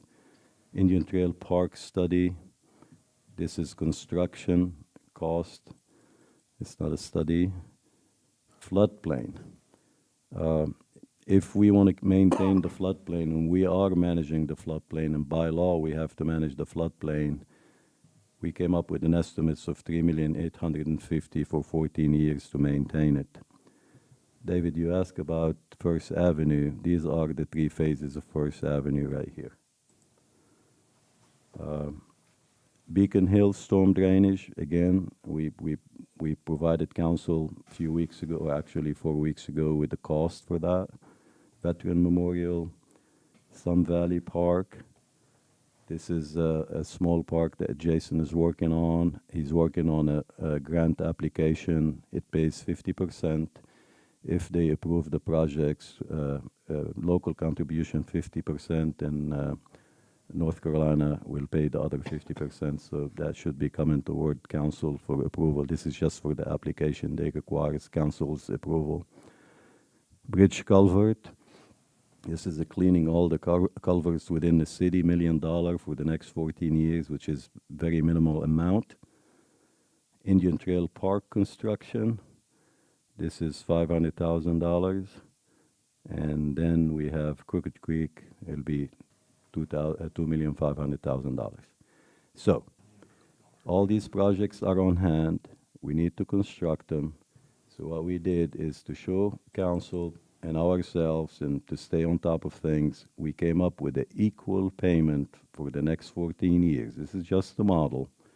We could show different analysis or use different models. As I mentioned, pay as you go that year, or it could be equal payment, or it could be equal payment with gradient, or it could be financing just for 3, 4, 5 years. It depends on the projects, or just pay for it. So that number in red, if we want to do all these projects, that's our cost every year to pay it to the bank if we finance that $30-something million. Let's keep that in mind. That was 3% interest, is that what you had. Yes, sir. And good question, Michael. That's the 3% that I used. And many jurisdictions, they look at models like this, so we're not the only one, just for analysis purposes. Now, what you see in green is revenue. That's what we get from the power bill, and it does increase every year. Stormwater revenues, this is what we average yearly. As we get more development, also it's increasing. So we're not relying on development, but we're relying, I mean, we are.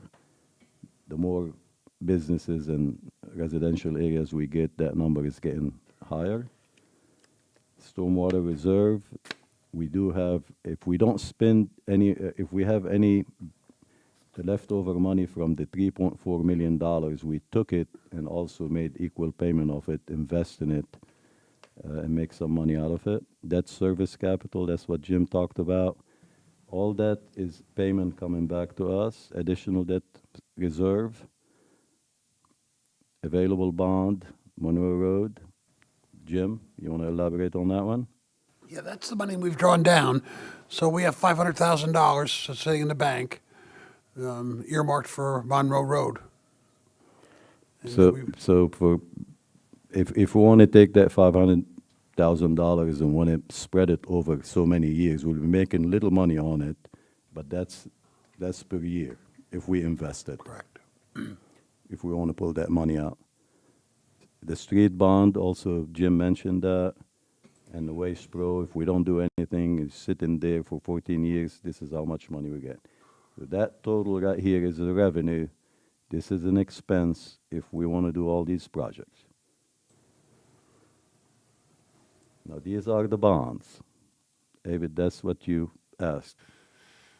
This is how much we're paying on these bonds. This is the yearly payment.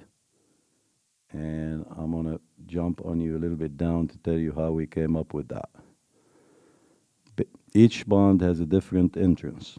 So based on the equation to come up with that equal payment that you see right here, that's what we pay.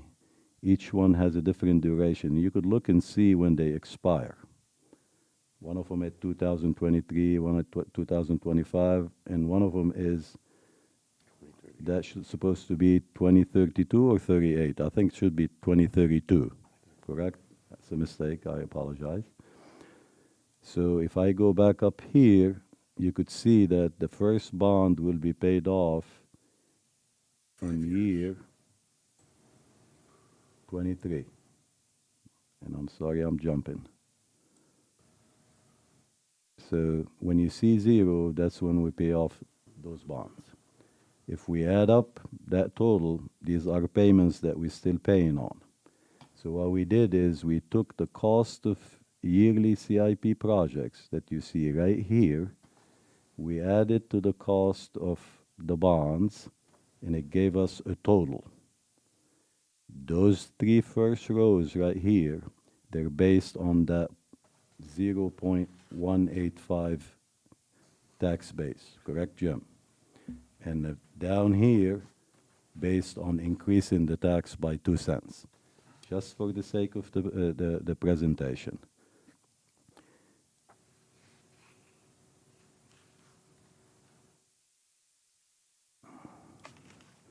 Can I make the screen bigger, Adam, right here, or that's it? Up.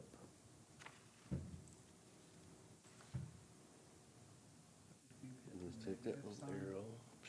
Don't have the full graph, no. Up. Yeah. That arrow right there. The 100, just increase it a little bit. This other way. Okay, view 100%. There you go. That's good. Thank you, Adam.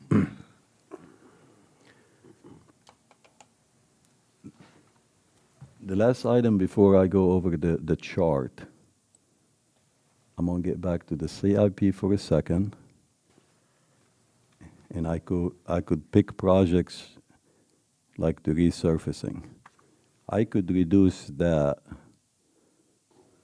and I could reduce probably other projects like the floodplain or anything that we might not need, big ticket items, but not the the typical projects that we have to build and we have grants from. Like this one can be reduced too, because if we come over here, this is about 4 million, resurfacing about 14. We can't touch these. Just keep that thought in mind, and I'm gonna go back to the table and give you the result of the whole thing. What you're looking at in black is our revenues, in red is expense, in yellow, negative, in green, this is based on our current tax base, and in green is this is surplus, and this is based on increasing the tax by 2 cents. Now, last time when we presented before council, we presented a different graph that showed green drop when we paid that 10 million to Monroe and then back positive. But again, this is just for the sake of presentation. If council say today, Patrick, you and staff, we want you to go build all these projects, we want you to spend all the money needed on resurfacing and everything we need in town without any strategic planning projects like Crocs and I are working on that require some money, without parks strategic planning, which is taking those parcels from the developers and putting infrastructures in there, because none of that is included in my spreadsheet. We will be negative $799,000. If you increase it by 2 cents, you'll be positive $730,000. We just wanted to show council what will happen if you increase it by 2 cents, and if you decide that you want to take care of all the streets and take care of all the projects and bring up new stuff that we're not doing every, the minimal that we're doing every year when it comes to maintaining the infrastructure. But it picks back up in this year right here, and I think this is 18, 19, 20, 21, 22, 23, 24, 25. And we could do this we could do it in a different model that shows the actual exactly where they start and they end. And that's what we did last time. But we did increase those infrastructure projects that we showed you, the CIP projects, they're not going to happen all at one time. So there is no negative if we do that. So let's say this is what we have to face right now. Council says, Patrick, this is unacceptable. This is negative. We have to go back here and look at all these projects and chop up some of them or delay some of them. And that's why we do this spreadsheet in the model, just to help us to move things around and shift things around. I don't think the town will be able to kick off with all these projects the first of the fiscal year. That will be impossible because we don't have the staff and the resources to do that. So just think of it as a model right now. But if you decide to say, we want them all, we want you to start on them today, and we want you to go to the bank and borrow the money on a 3%, that's what will happen. We'll be on the negative side for about 6 to 7 years.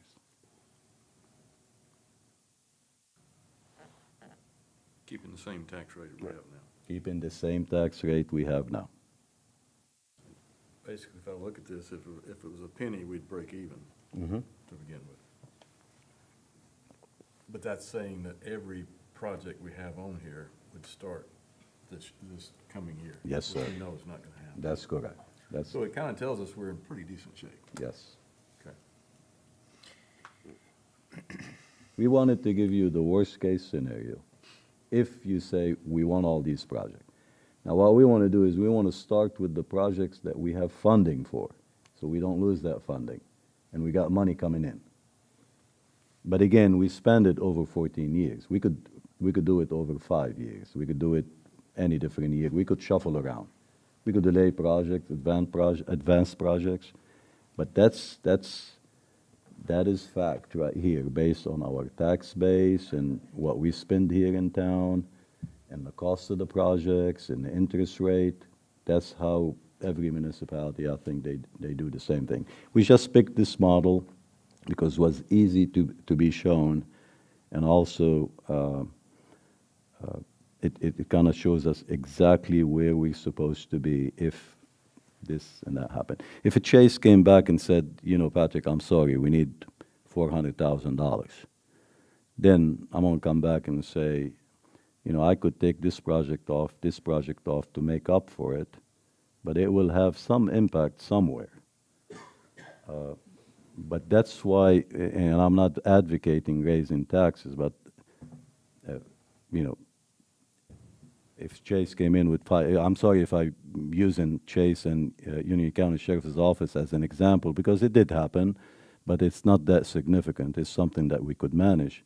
But if it was significant, then we have to figure out what to do. So I just wanted to show council that, you know, anything, if we get hit with $800,000 today, or maybe $500,000 or something like that, our surplus is going to go down.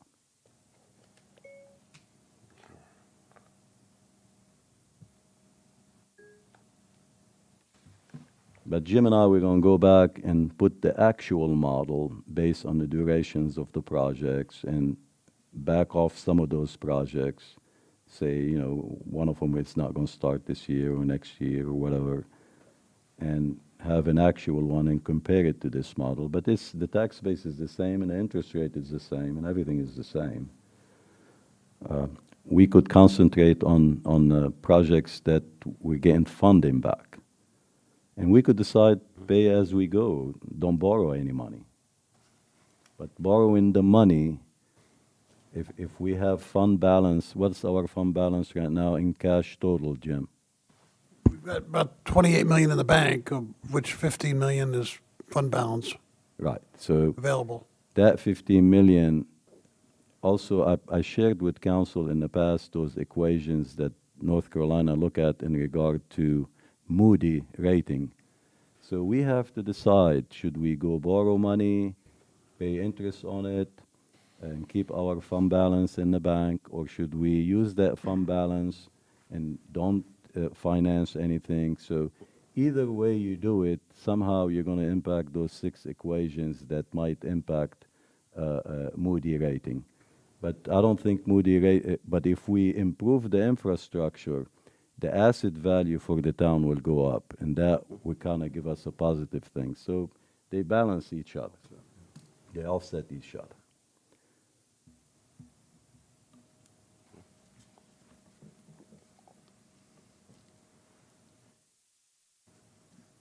So as an example, if I go up here right now, and I'm going to show council, and I select, if I zero out this one, I can't do it, can I, Adam? Or you have the keyboard, right? Yeah, you do it. I think the numerical lock, okay. Let's say I zeroed out that one.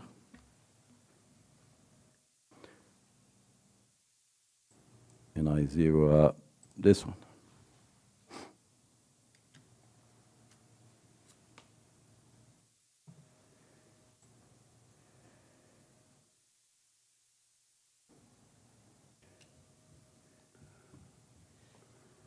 One second.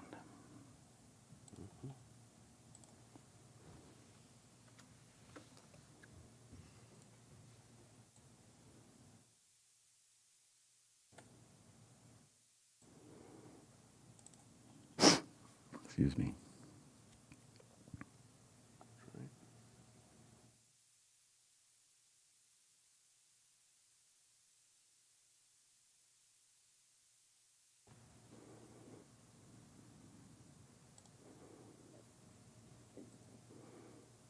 I thought we made it populated, Jim, but it did.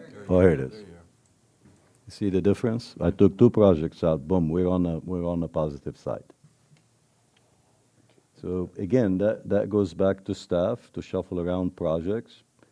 put some priorities, look at where we need to concentrate our efforts.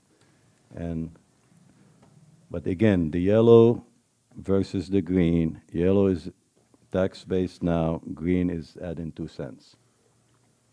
So that's why you see sometimes jurisdictions, they add 2 cents, 5 cents, 10 cents. But I just took 2 projects, and you could see the difference. We're in good shape. We're fine, but we wanted to show council how sometimes we advance projects and how we delay projects. Any questions? Well, there's certain projects that we probably can't advance. That is right? correct. So I think the first thing we need to do is then adjust them accordingly. Right. Because we may see, if we delay these, we don't need to do anything. But the point, though, Mike, over the 14 years, the cost of those projects is not going to change. The only thing that's going to change whether you pay as you go or you finance them. Right. So the dilemma, or I don't want to call it dilemma, what we're facing is not changing. It's the methodology, how we work around it is the thing here. And that's our job as staff, to shuffle things around and make sure that we're always staying on the positive. We're not going to go out there and spend money on something that put us on the negative side. But as you see, just took 2 projects out, or delayed 2 projects, put us back. But again, you heard Jim saying that fund balance is there. And that fund balance is not there sort of cash sitting there to pay Chase. I'm sorry, Chase. It's reserved to put our portion, the town's portion of CIP projects, so we don't lose them. And if we get, let's say Jason gets his application approved, he comes back and say, Patrick, they approved it, local contribution is 50, so I got to find $80-something thousand for him. So we have to have some fund balance sitting out there. Or we could go to CRTPO, Councilmember Jerry, he advocates for a project, so we get it, but there's a 35% contribution. We got to have that to get it. So we will not be taken off with all these projects. That cannot happen. It's difficult to happen. And the methodology that we use too is we could do it in a different way. But we are in a good shape. Right, well, then, correct me if I'm wrong, anybody, but I think that we look at what's most critical Correct. and stage them that way, right? Yes. Sort of examples like flooding examples, we have to jump on those. Right. We have to be very careful nobody gets drowned or big structure damage. So First Avenue, 3-phase projects, and Beacon Hill, they have to be completed because they've been out there on the drawing board for so long. So I think that I like this. I like looking at it this way. We just have to make, proper decisions going forward as to how we do this. The good thing about this, Michael, if council decide, yourself and council decide and say, Patrick and Jim and staff, show us what will happen if we, let's say, increase tax. Or say, Patrick, can you hold this project? Or we have another project, can you please show us the impact? We'll come back and show you that. Or if we, let's say, and this one, we just deleted those projects altogether, right? Right. We didn't put them back in a certain, which, as you can see, would still be okay. Well, what it could do, Michael, it could move that negative around the chart, Sure. along the 14 years. I guess what I'm saying is that, we couldn't start all these next year anyway. No, sir. They have to be done in stages. Right. So can we make this model interactive enough that we say, all right, we know we have to where we have funding, and we'll lose the funding if we don't start, we need to put those in first. Correct. So prioritize each one of these. Right. And then come back and let's see what it looks like. Absolutely. And I think I don't know what everybody else thinks, but I think this is a good roadmap to see next steps. What we're gonna do next time, Michael, when we meet with council, we're gonna put the projects like we did the bonds. Exactly. The duration of each one, how much it's costing us, how much we're paying, how much we have to pay every year to complete the projects, and we'll come back and show you that model too. Now, the other thing you didn't put in here is inflation. It is. It is in. Yes, this is included 3%. Okay, that's right. Now, when it comes to projects, I like to mention to council that you can't use 3% all the time. You know, sometimes concrete goes up by 15%. It will impact the project prices. That's why it's not good sometimes to delay projects that you have funding for. You have to do it when the economy is good, so that way, you know, fuel prices and concrete and steel and whatever we use doesn't go up on us, because that come back, it could kick us in the back. But definitely, Jim and I and staff will go back and put the actual model and come back to council and say, these are the projects that we're moving forward with, and that's the reason why. Okay. But right now, as you heard, if you could look at these numbers based on the current tax base, this is the yearly thing, and this is what we take, this is included in these numbers. We take these and allocate these to debt service. We pay bonds and we pay for CIP projects. We are on the positive side, so no issues there.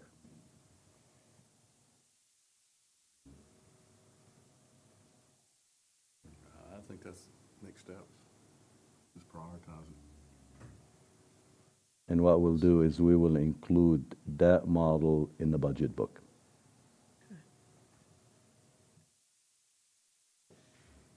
That makes sense? Makes sense to me. Makes sense to me, yeah. I mean, the spreadsheet is populated. When we make a decision, all what it takes is changing a number, and you could see it. And we'll come back with this graph right here, and we'll keep it the same tax base, which is the 0.185.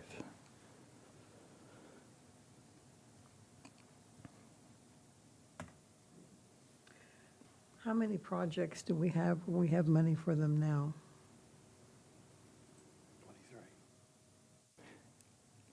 Right now, we could, with our fund balance, what Jim just mentioned, that number, and all the contribution from CRTPO and CDOT, we could build all of them.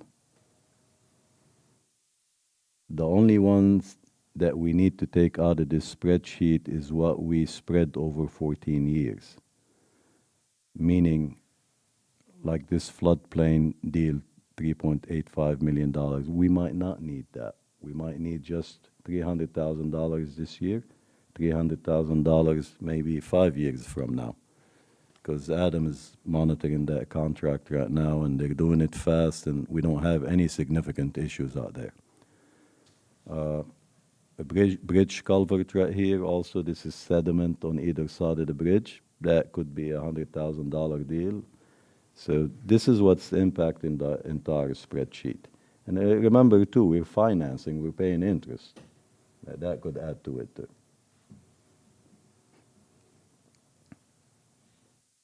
But definitely, Mrs. Howe, we are working on Sardis Road roundabout.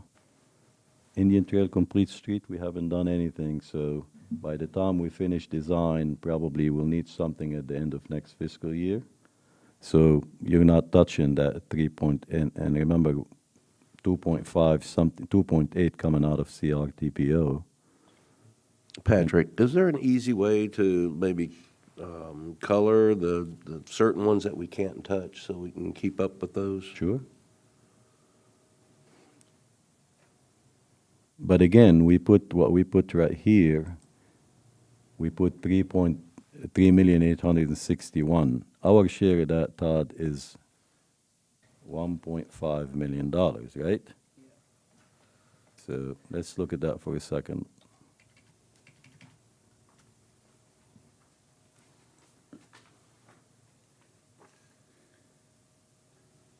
That went from 700 to 500.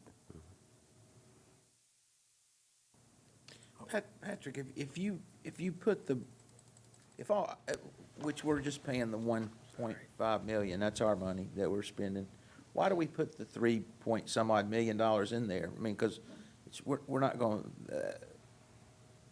maybe explain that, why that's even in the equation, if we're not gonna spend that, we're getting that money from somewhere else. Right, I just put it in there to show you two items. One is, if we weren't getting the funding and we need money for a project like that, this is what it will do to us. I just wanted to show you a significant impact of a project. But you're right, it should stay right here right now, as is, after I only put 1.5. If I go back and look at other projects, it's an excellent point, David. Let's see what other contribution that we're doing on the rest of them. Let's look at Sardis Road Roundabout, right, Todd? Right. That one right here, we're paying about what, 1.6? No, the number you got up there is 2.6, correct? I can't see the spread. 3.2. 3.2. Because we're paying some design in-house. Exactly, so it would be, yeah, around $1 million, so, $1.6 million? yeah, I think that's correct.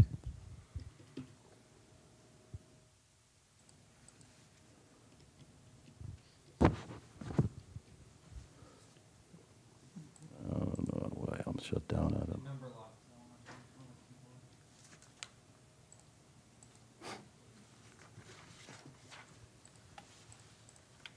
That's locked. We'll go ahead and clean it up right now. How about putting $1,600,000 there, Adam?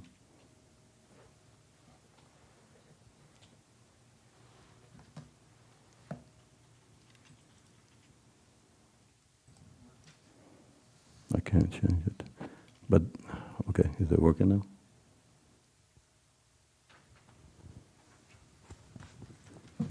I got it. Can you put 1,600,000? So these are the only two projects. It's not doing it.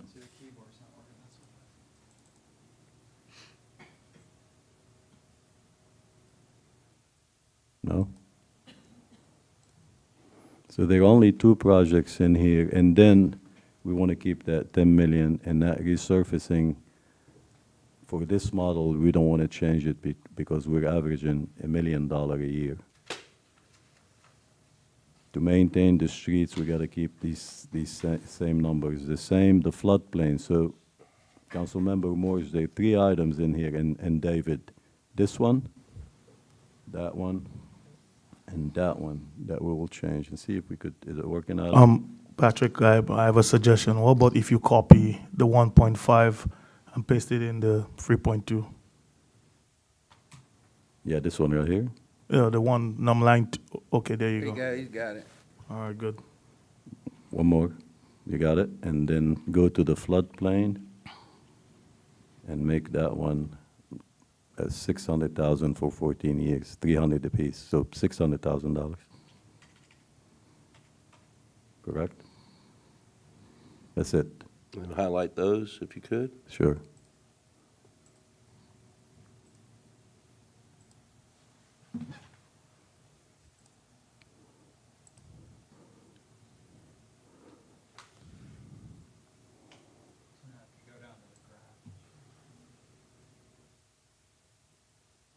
Make a difference. But again, we do have fund balance that pays for that 155. Right, Jim? Your cash that's sitting in the bank, what you're investing right now, is not included anywhere in here. That's correct. Fund balance has not been included in there, and It's our cash sitting aside to take care of something like that. that's the trade-off. Fund balance is great. Moody's loves it. We have plenty of money in the bank, but the residents, you people have earned it now. Do we want to keep it for the next 20 years in there, or do we want to use it from time to time? And that's decisions we have to make. And certainly nothing wrong with using some of that 15 million. It's available, as opposed to borrowing money. We could use it, makes sense. And we're Nice. making, we made this year, I think by the end of the year, we'll make about $200,000 based on the investment, right? Yeah, we got 14,000 last month alone in interest income. But how long, you know, How much you spending in interest on outstanding loans right now? Per year? Yes, on the 6 bonds. Right, how much? There they are, right here.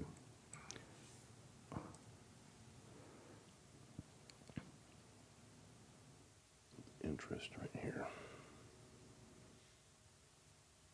That's the total interest. I'm looking at what, 300,000 in interest there? Yeah, that's about right, Jerry.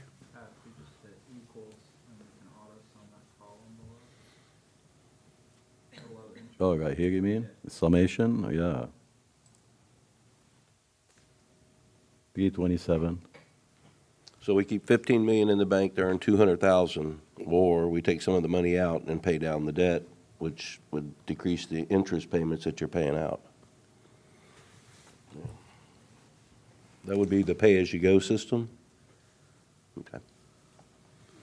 But you mentioned that if we were to take drawn on some of the money, it may affect our credit rating, which is affecting our future borrowing costs. Exactly right. So we have to kind of keep that in mind. But it may end up being a trade-off if the project that we're working on, capital improvement project, also gives us a better rating as well. So we kind of have to be a little smart about how we go about doing that. Whatever decision we make, we have to keep up with those 6 equations to keep us in that rating. All right. So we have the fund balance to keep an eye on, the projects, the rating, and don't look at taxes or increases. Just keep that out right now. With what we have, concentrate on those 3 things. All right. Thank you, Adam. And I'm sorry, I didn't mean to kind of put like a scare tactic, but it's sort of like it'll show us what will happen if you increase by 2 cents, or if you decide, say, Patrick, hit all the projects at one time. I think that's a good illustration for us. You know, real time too, in terms of changing projects and adjusting some of the numbers. And again, we could, if any of you would like to, you know, when we decide, I think the best thing to do is to put the actual duration for each of projects, put the cost, come back to council. We do have 2 months right now until we finalize the book, and show you what will happen in if we decide to move forward based on the funding and duration, et cetera. Yeah, one of the concerns I had was with this 14-year plan, and certain items only have a lifespan of 12 years, like the resurfacing. Right. So in that 13th year, you're still paying, but now you need to start resurfacing again, and it, yeah. In regard to resurfacing, when I was with Charlotte, we did the rating every 2 years because those roadways are changing, they're dynamic. So one thing we want to do is, right now we do for another rating that will change the whole thing, change the priorities, and it will change the money too. So whatever we've been paving, that will go to the top. We don't have to worry about it anymore. So that's another item also we need to be doing soon, is another study. But the last item I would like to say is the last time Todd and I, we drove many neighborhood streets. I know Gary's here too. He has the same issue in his neighborhood. We're working closely with DOT to walk into the neighborhoods and evaluate their streets, come up with a budget to repair the streets. If they repair them to our standards, we're happy with it, we'll take over from there.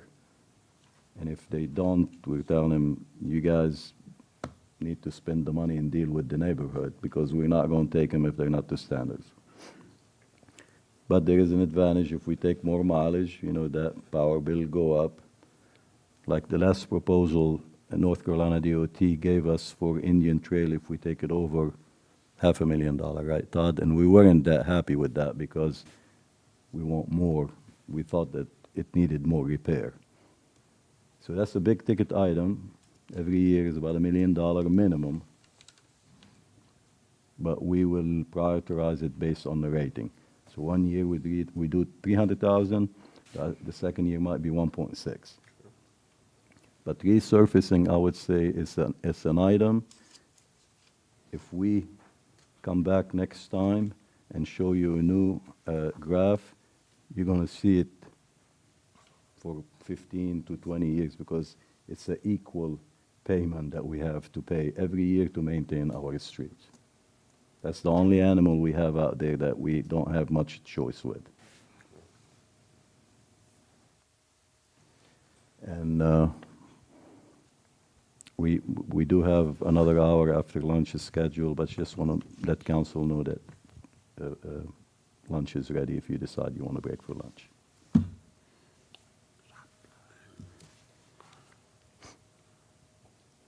What's for lunch? Best question of the day. Can't eat in here, though. What? Was there any? Sure. We're not allowed to bring food in here, Yes, are you we? can. This is a budget retreat. Would anybody want to bring your sandwiches in here and eat them as we're doing this, or? No problem. As long as everybody agrees not to talk with their mouths full. How much longer on the presentation? An hour after. The rest of the session is QA for, any questions councils have for staff and ourselves, myself, that this is what we can. But I think the presentation is completed. And the next item is to come back with the actual model to show you what will happen. Let's take a break. Break? Mr. Break, Adam. Before I forget, Patrick, thank you for putting this together. Staff, it's outstanding. I have to say, this is probably one of the most professionally put together budget retreats we've had, with being proactive and projections and contingencies. So thank you. Thank you. Okay, we'll open it to council for any questions. I do have one comment to share with council, but I'll share it after you guys have your comments or your questions. Patrick, so the only change I have so far, and I happen to disagree with it, is reducing the salaries of the council. Amen.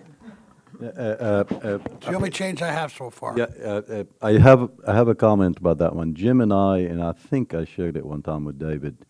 What we did is before last year, before the increase, we went and did a study among many jurisdictions in North Carolina. We just compared ones to ours, and ours really way below the average of all these jurisdictions. So that's why we put it out there for council to think about. Pat, especially the way these guys go to all these meetings now at night, Right.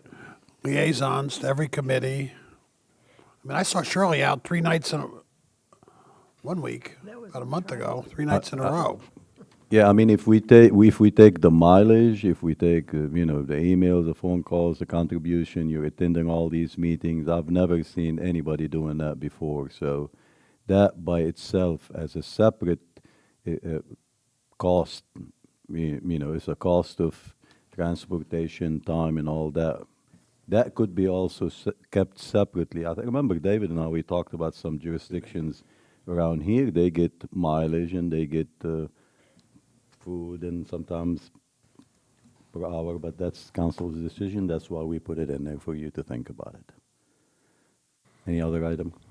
The item that I wanted to put before council is that other projects that you did not see on the spreadsheet, which is like that going to be related to planning and related to parks, which is the lands that developers are willing to give to the city, donate to the city. Almost rocks, probably 2 out of 3 right now. They're willing to give us some land in new developments. So that's a project right there that you didn't see it here, that it might cost us some money if we went in there and put some infrastructure if the developer is not doing it. Also, projects like I got a call from Stallings town manager saying that it'll be a good idea to connect a sidewalk between the the two town, I can't remember where, Rox, but I need to read the email again. But projects like these, since we're working closely with other jurisdiction, you know, sometimes we have to put our hands together. Almost every developers right now is putting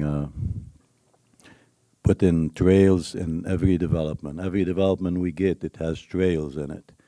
And those trails, sometimes they need to be connected to other areas, whether it's shopping center or adjacent neighborhoods where you don't have sidewalks. So there could be some sidewalk projects out there too. There are some, but you didn't see any of them on the spreadsheet. I just want to, you know, put council in a mode that there are some other projects out there that we need to attend to do. They're not urgent, but we have to deal with them sooner or later. Just a quick question, Patrick, on the parks and for the, like, pocket parks for these neighborhoods Yes, sir. that they're giving us land for, I'd kind of like to see them Put the infrastructure. put their own parks in there, you know, and maybe council could say, hey, why not, you know, we would like to see you put a park in there because of the, you know, we have some really nice parks. And then my neighborhood put two parks. I mean, we have two parks in my neighborhood, and it was paid for by our monies. Our HOA takes care of that. So, you know, I like the idea of maybe them donating the land and making a park if it's going, because it's going to primarily benefit their neighborhood, you know. So if we're going around doing parks in neighborhoods when they build them, we're making their amenities nicer for them. But that's just my thought of it. I totally agree, David. The only reason why we put it out there for them to dedicate some land for us, if we didn't ask for it, some of them will say they keep it as an open space or they keep it as a green area. So by us stepping in there and say, oh, we'll take it, we'll put some improvements on it, then they say, all right, well, you know, we'll give you this area. So you're right. It's better for us to take it with the infrastructure. And I've seen that park in your neighborhood, and I like it a lot, and I talked to Actually, Jason two of about them it. there, yeah. So yes, if there is a possibility to get it with the infrastructure, definitely we will ask for that, because it's benefiting both. And the master plan, when it comes in, the consultant's working on that with Jason right now. When it comes in, they are going to be specifying all these different locations for parks throughout the town. So we're trying to be proactive. If they propose something within an area, let's say Bonterra, let's say they don't have any, and he proposes one in there. So if there is a place where we could put some infrastructure, so yes, David, putting the two together, I think we'll get a good product. But definitely cheaper for us if they pay for the whole thing. Yeah, to dovetail that, I mean, I would much rather the town got out of the business of building out these parks and put it back on those developers and let them, that being an amenity, as David was saying. Because now you're maintaining it down the road for many, many years, and there's potentially a tax benefit to it as well. So, you know, when I heard the pocket park at Sun Valley, and typically, what is in the infrastructure? When you say infrastructure in these parks, what does that entail? It depends on the land and what can be put there, but definitely a concept for that will be there. So it could be, Jason, I'll turn it to you, to talk about the type of infrastructure that you could put, maybe particularly for that parcel. The Sun Valley specific site that was mentioned on there is the land that we currently own that's on the corner of Wesley Chapel and Treeside Lane. So it's across the street from the school. So I don't know how long the town has owned that property. We own that property now. It's 1.36 acres. That'll be part of the grant application that we're referring to. And that's just going to be, our goal for that is to, because of that location, there are such a high volume of subdivisions right there along Wesley Chapel and behind it, that it would be our first park that we could actually tell the residents they can walk to. So it'll attract the immediate division right there with Holly Park, but there's other subdivisions right near it that would have walkability to, which is what we're starting to see from the results from our master plan, is what people want right now are connectivity, walkability, trails, greenways, and the ability to be able to walk there and not have to get in the car to drive across town to go to a park. So those are some of the benefits of doing these pocket parks, but that main one that we're focusing on now over on Wesley Chapel would have a variety of adult amenities for fitness equipment, multi-sport court, and then also shelters and areas for the children to play outside and open space while the parents could be there as well.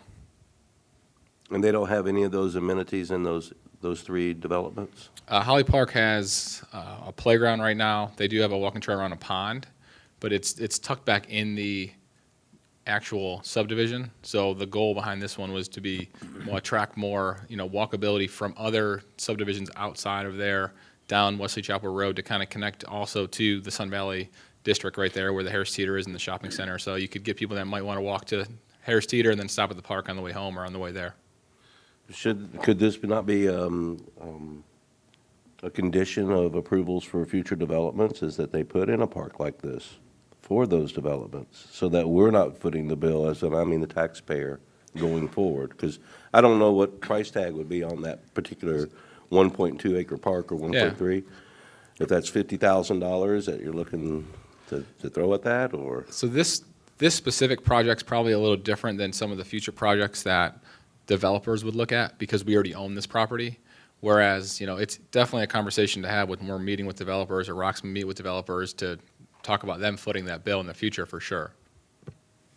I mean, that, since Jason mentioned property, but that's spending, getting the money for that particular, from that particular program. But I mean, the parcel could be sold, the parcel we could put park on it, or the parcel we could develop it ourselves. So there are many options out there for town properties. So that's something we have to revisit too.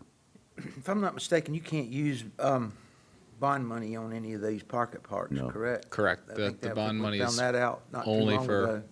Crooked So- Creek, yes. So the $2.5 million we've still got out there. And That is solely planned for Crooked Creek. It could be used for Chestnut as well, but really we're out of land at Chestnut, so the acreage that we remain at Crooked Creek would be for that 2.5. Yeah, and, I'm sorry. You had your hand raised.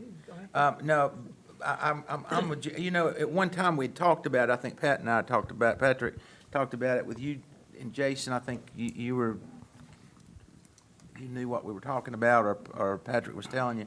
And I kind of liked that idea because I thought at one time that we had this money to spend for parks, and I thought we could use maybe the bond money for the parks. But now that we can't, I'm with Jerry too. I think if we're going to spend money on, if these neighborhoods are going to donate land, I really just kind of feel like we're funding their amenities, for their area, which I wish they'd do it, Roxy, you want to comment on the request of maybe UDO for certain developments that we'll be asking for the parks like we have in something similar to what David had in his neighborhood? It's not too big.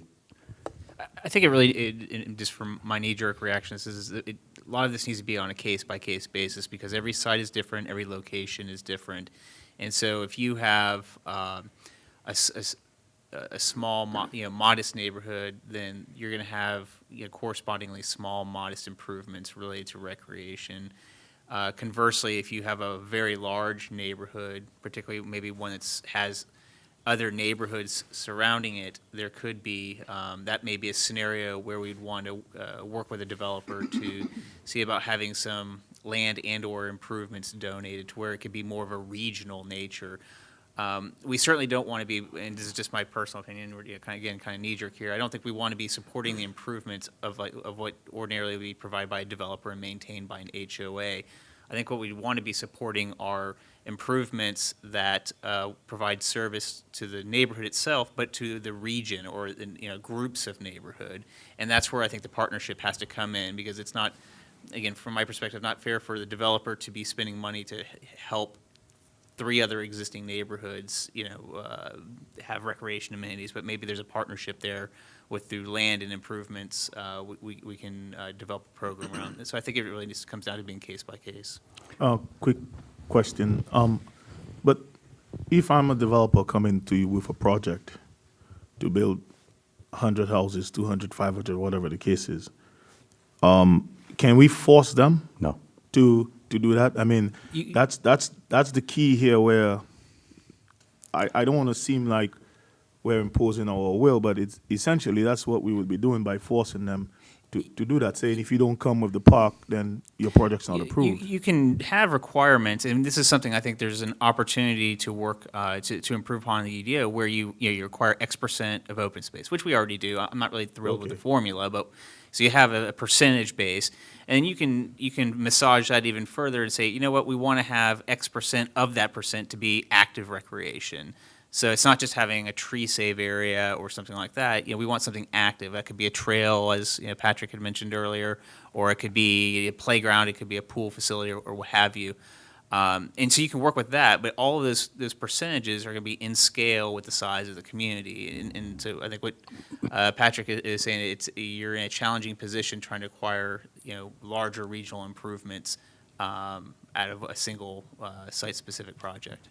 I'd just like to bring before council that previously we were advised by Karen, I remember, I'm not sure, whoever attended some of the, well, I think it was in a closed session meeting where Karen said, we cannot require the development, we can't ask for certain amenities, we just can't do that.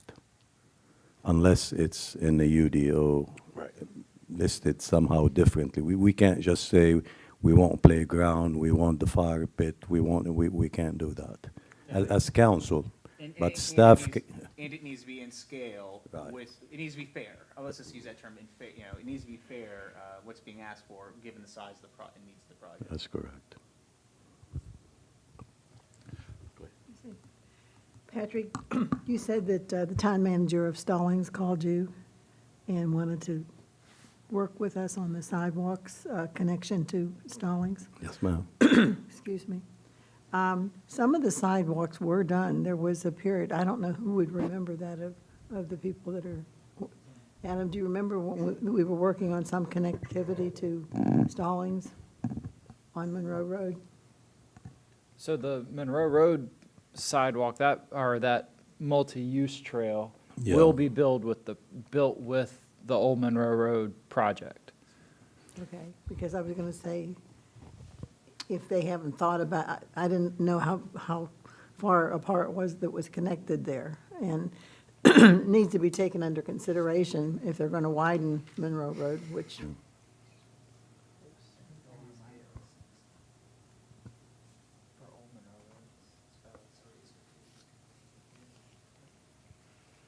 Rox just said it, he thinks that the idea is to work, Indian Trail and Stallings to work together to make sure DOT puts that on the same side of the road, okay. not on different sides of the road through the two jurisdictions. Yeah, Mrs. Howe, I'm not sure exactly the location. I just wanted to show you that they're interested in making the connection.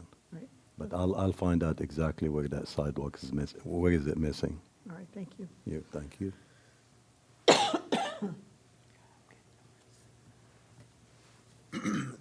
Have you included any security measures into this? No, sir.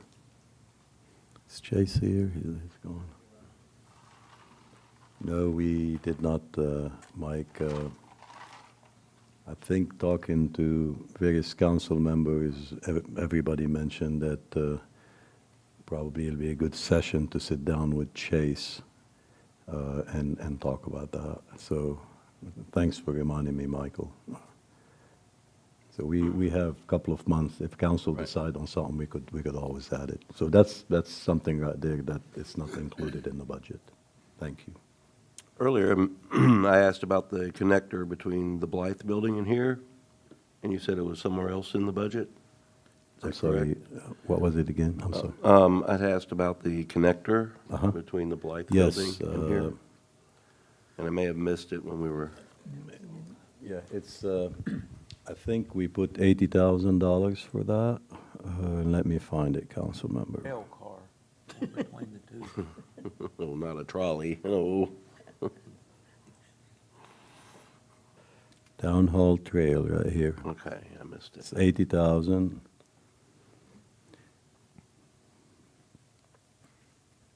$80,000 to build a trail through there?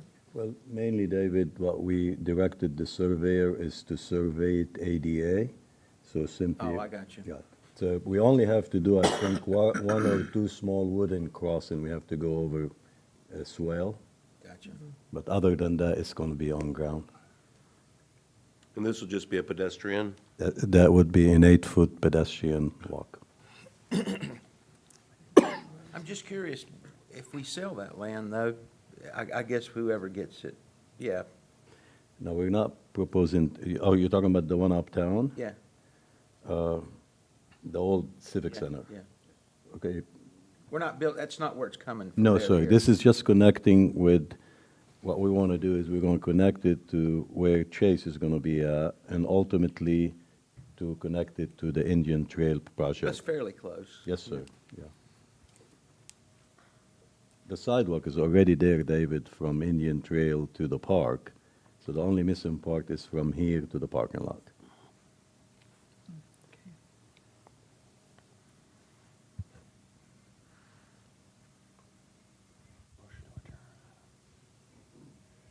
Any other questions?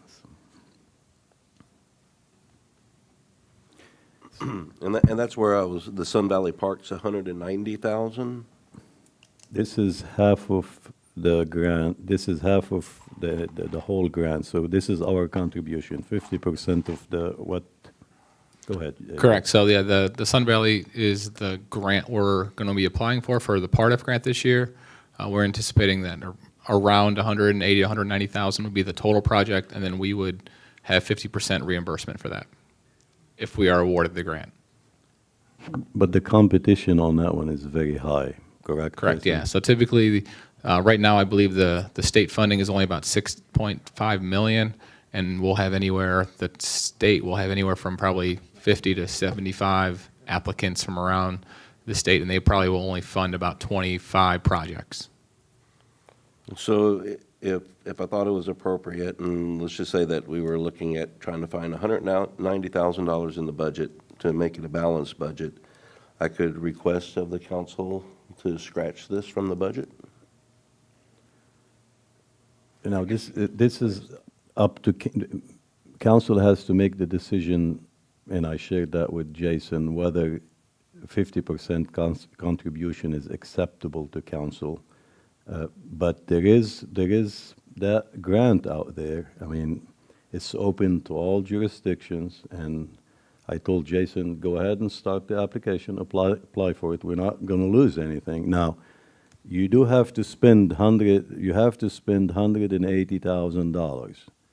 Correct. So if you were to scratch that from the budget, we would actually only save half of that because we would get reimbursed half of that. He has to get council's approval that you guys are okay. I'm sorry, what are we talking about? We're talking about Jason, there is a chance right now for Jason to submit for a grant. The grant is $180,000, but it's 50-50, 50 local, 50 state. So they require that his application, when it's filled, to be brought before council for approval. So if you approve the application, then he gets in the pool and he might be winning that grant. I have to put half of the money in the budget in case he gets it. If he doesn't get it, then that money will not be used. And We get it back. We just get it back. No, I mean, it's with us. It didn't go to Right, I them. mean, we don't You lose don't lose anything. anything. And are we talking about now, what is that grant for? What is, specifically, does it have a specific? So that would be, we have to choose a specific location. So that's the location Yeah, I mentioned what across the park? street What- from, it would be a new pocket park across the Okay. street from Sun Valley High School. It's on Okay, the corner of for Wesley that part, Chapel and okay, Treeside It's not Lane. part of Crooked Creek or anything? No, so this would be a new neighborhood park. We could choose a property like the one we own on Albemarle, but he has to put a location for that one. And in Jason's opinion, that one probably will work better than the property that we have on Monroe Road, Yeah, correct? that property specifically really is pad ready. It's flat, it's green, there's not much work we would need to do. We mentioned earlier about just pocket parks in general. And I don't want to get it confusing with looking at developers because some of the pocket parks are the other properties that the town owns, like the Old Monroe and Chestnut Lane property. would be not specific to a certain subdivision or neighborhood. It would just be more of a new plot of land for us to develop something for the community, whether it be community garden enhancement or some other amenity in that region. In regard to parks also, before we go do anything on that property, there will be a public meeting to get the neighborhood's input. Well, I guess, let me re-ask it. So we're looking at the budget. We're $190,000 from having a balanced budget, just hypothetically. Is this now the appropriate time to suggest to the other council members, y'all want to make a balanced budget? Let's forget the park this year. Let's just forget it. Let's forget going after a grant. Let's forget spending our half of the money. Is this now the appropriate time, or when is that appropriate time, since this is my first budget process? I guess for now, I mean, we're here now. So, That's my I mean, question. we could, This we is the could make a time. decision, yeah. I don't see a problem with that, so. So I let's think say we that I should wait don't for have a Marcus. problem with it. Right, well, so, this is, really, I'm not trying to scratch anything from the budget, I'm trying to really get a better understanding of when to. So that I'm reviewing the budget later, and I'm scratching my head, I'm like, hey, we can maybe do this and do that, and da-da-da-da. When is the next best time to come back and say, I've got some ideas, guys, besides, offline, just talking. Do we do it at the next council meeting, or do we do it, when do we do it? I would suggest for budget related to be a special meeting. Anytime between now and when it's actually. I mean, we have 2 months to do that. Okay, and do we plan on having another special budget meeting? No, Before we that's- finalize the budget? That's it. If you have any comments, you just bring them back to us. We got to finalize the book. If, And it's brought forth for a public hearing, correct? right. And the notice, If something truly is passionate to you, it's up for discussion at that meeting to keep in there or strike it out. Or add something in. Yeah, Does that, answer your question? yeah, that's what I was looking for, because right now, I'm just on a personal note, the pocket parks aren't, for me, it would be more important to get these streets paved than to develop another pocket park. That's just my opinion. It doesn't reflect everyone else's. But I don't want to wait till the wrong time, and then I still have this in the budget. I want to be able to readdress it, and just at the appropriate time. I mean, if you decide today, we don't have to fill out the application, we don't have to bring it for your approval, and we don't have to send it. If council makes that decision today. Well, I mean, certainly, we could talk about it. I mean, and because of the $180,000, so half of that is $90,000, so we're getting a $90,000 grant for that particular part. And if I understand right, if we don't get the $90,000, we're not gonna do it. So, I agree with Jerry on one end of that, is saying I'm not real big on pocket parks, and, especially when developers are giving us the money of part of their land to do it with. I really feel like, under those circumstances, that we're just building amenities for the neighborhoods, for them. In this case, it's a little bit different case, because it's been a planned park there. We do have $90,000 to do it, that we don't have to spend, and I'd hate to see us, we're gonna have to do something with it at some time, whether it's a park or whatever it is. And if we don't get $90,000 of free money, then we're not gonna do it anyway. So I kinda, under this circumstance, I kinda like the idea that we're getting the $90,000 of free money to help build it. I realize that you're right, there's a lot better things that we could probably do with it, but, if you looked at that, at everything we did, we spent $8 million, which I know you voted, you weren't for the parks, and a lot of people weren't, but a lot of people figured the same thing. It's a lot better, I'm not gonna tell you. It's a lot better, we could have spent that money a lot better somewhere else. And I think, and I respect everybody's opinion on how they feel. You know, I felt like that it's probably the best thing we ever did, is build those parks. So it's just a matter of opinion. So, and I understand what you're saying, and I agree with you on these pocket parks, but not to belabor the point, I would be for taking the $90,000 that we're getting, the free money to build it. Well, and where I was kind of going with this is, okay, it's 180,000 divided in two is 90,000, but now you have the cost of maintaining it, you know, going forward. And what are our options? Do we save our 90,000, sell it for 30,000, and pocket the 120 and apply that to somewhere else? So, but there's all these, you know, scenarios, and my biggest concern, because I don't want to pick on that park, and you know, that's in the big scheme of the budget, it's really one of the lower numbers. Was just, when is it appropriate to, you know, to talk about it and cut it or embrace it?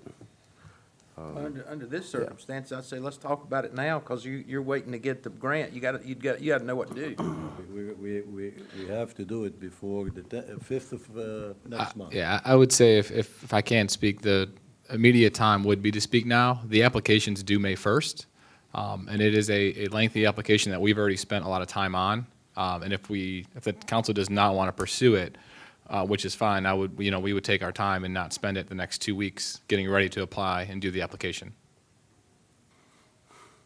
Okay, well, I guess, council, they're needing an answer. Well, and let me just add one more thing too, because part of the application process is we have to present to local organizations about the funding and about the grant. So I've already spoken with the Rotary Club, and we've spoken with other groups to present to them. We don't have dates on their calendar to present yet. We're still waiting on that. So, you know, this is something that we would want from council approval first before we move forward and finalize the application.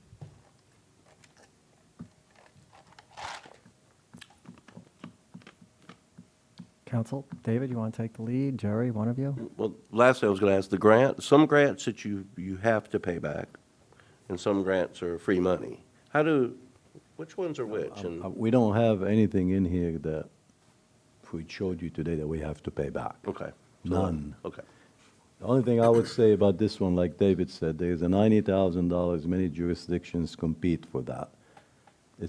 You're not going to get it, but you have to match it with 50%. And like I told you, a lot of jurisdictions, when they see higher than 25, 35, they say, nah, it's not worth it. But $90 is out there. If we want to go for it, And my question is, if we do not get the grant, we do not do what we are proposing to do.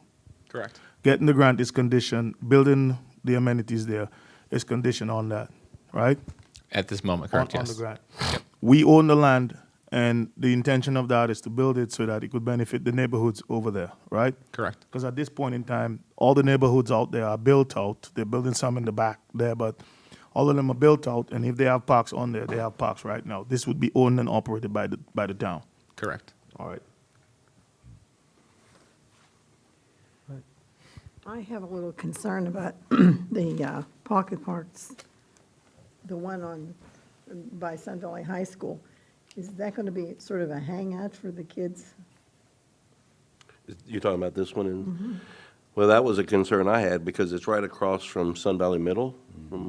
And my concern was, is this going to be an attraction for those kids to shoot out across that, what will be a 4-lane divided highway? But that was just some additional concerns.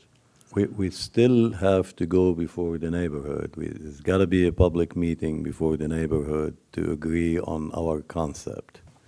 We're not going to go arbitrarily put the infrastructure without the input of the neighborhood. There is a chance that the neighborhood say, we don't want park there. That was going to be my next question. Have we actually reached out to the neighborhood to find out what it is they would like to see with that land, Yes. done with that land? We have met with them. We attended their HOA meetings to get feedback on what type of amenities they are looking that we would do. They would like us to focus more on adult amenities, so that's why we threw in the plans right now, there is adult features throughout the property. As an example, they didn't want playgrounds for children. that's something we don't want, we might not want because of the children crossing the street. I'm just thinking of drugs and. They wouldn't be doing that in an open space like that. But we can't not build a park because we're afraid somebody's gonna do drugs. I mean, they'll do it wherever they want to, whether we build a park or not. Walmart bathroom. Right. Oh, Lord. I just said on record. I'll say one thing about maintenance. You said a while ago about maintenance, do we have to maintain the property? We maintain the property today, it's a grass field, so we cut it, during the summertime, we cut it at least once a week. So we already do, now maintenance, if we built some amenity would go, cost could potentially go up, that we don't know today, but we do maintenance on it today. Is the So there is a property by the cost bank? today that we have And by for the the credit union facility Oh, that yeah. has minimal Benches, use seats. to the residents around. Law enforcement Right. memorial. Is there an opportunity to look at those particular HOAs and say, here's 1 point whatever acres, y'all deal with it? You, since we were talking about taking responsibility on these parks, is that an option? Is it to turn it over to that HOA, a HOA or a combination of? You're talking about the land and the infrastructure? The land. The land? So we don't have to mow it any longer. Well, I mean, there are other opportunities for the land. We Right. could work with I'm the- just asking as a. Right, sure. I mean, there are many options out there for us to do with the property, not just necessarily park. This is rolling the dice on this one. Sure. Because he might not get it. If he gets it, probably, we have to work with the neighborhood to make sure that it's an adult, not, small playground stuff. But if you ask my opinion, Councilmember, we're not gonna lose anything. Yes, you're right.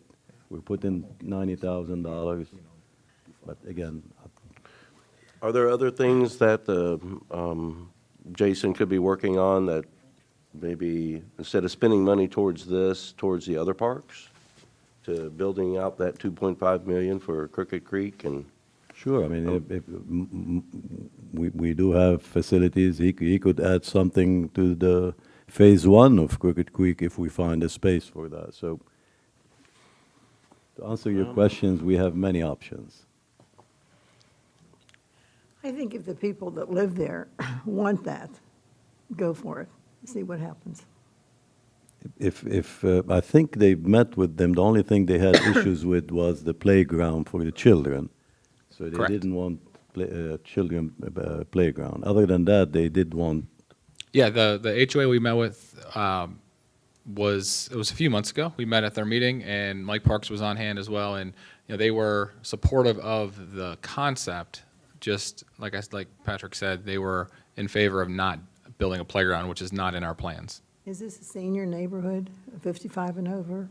No, it's Holly Park, which is Okay. right there across from the school. I think they already have other playgrounds in their property that's managed by the HOA, so I think that was one of the reasons for not wanting that. Okay. The, quick question on the money. Let's say, we decide to go ahead and do it, and you go ahead and fill out the grant. And then the neighborhood says, well, nah, we don't want to do it. Then we just don't have to do it then either, right? We just wasted time on the grant, and we don't take the grant, and we still don't spend the money, correct? Is that? If we get the grant and decide not to, Yeah, I mean, let's say if we get the grant, and I know what you're thinking when I say that, but if we get the grant and then we don't do it, there's no penalty for that. There's no. it would hurt us in the future for future Okay, grants. all right. Because it's the That's- same board that we've received the part of grant in the past from, and also the playground for the accessibility grant. So I think that would hurt us in the future if we decided to go that route. So it's probably best We're to, taking it away from somebody else probably, and Correct. they didn't get it, and we didn't do anything with it, so. Correct. That makes sense. now there is a 3-year time limit to use it, so we wouldn't have to break ground immediately.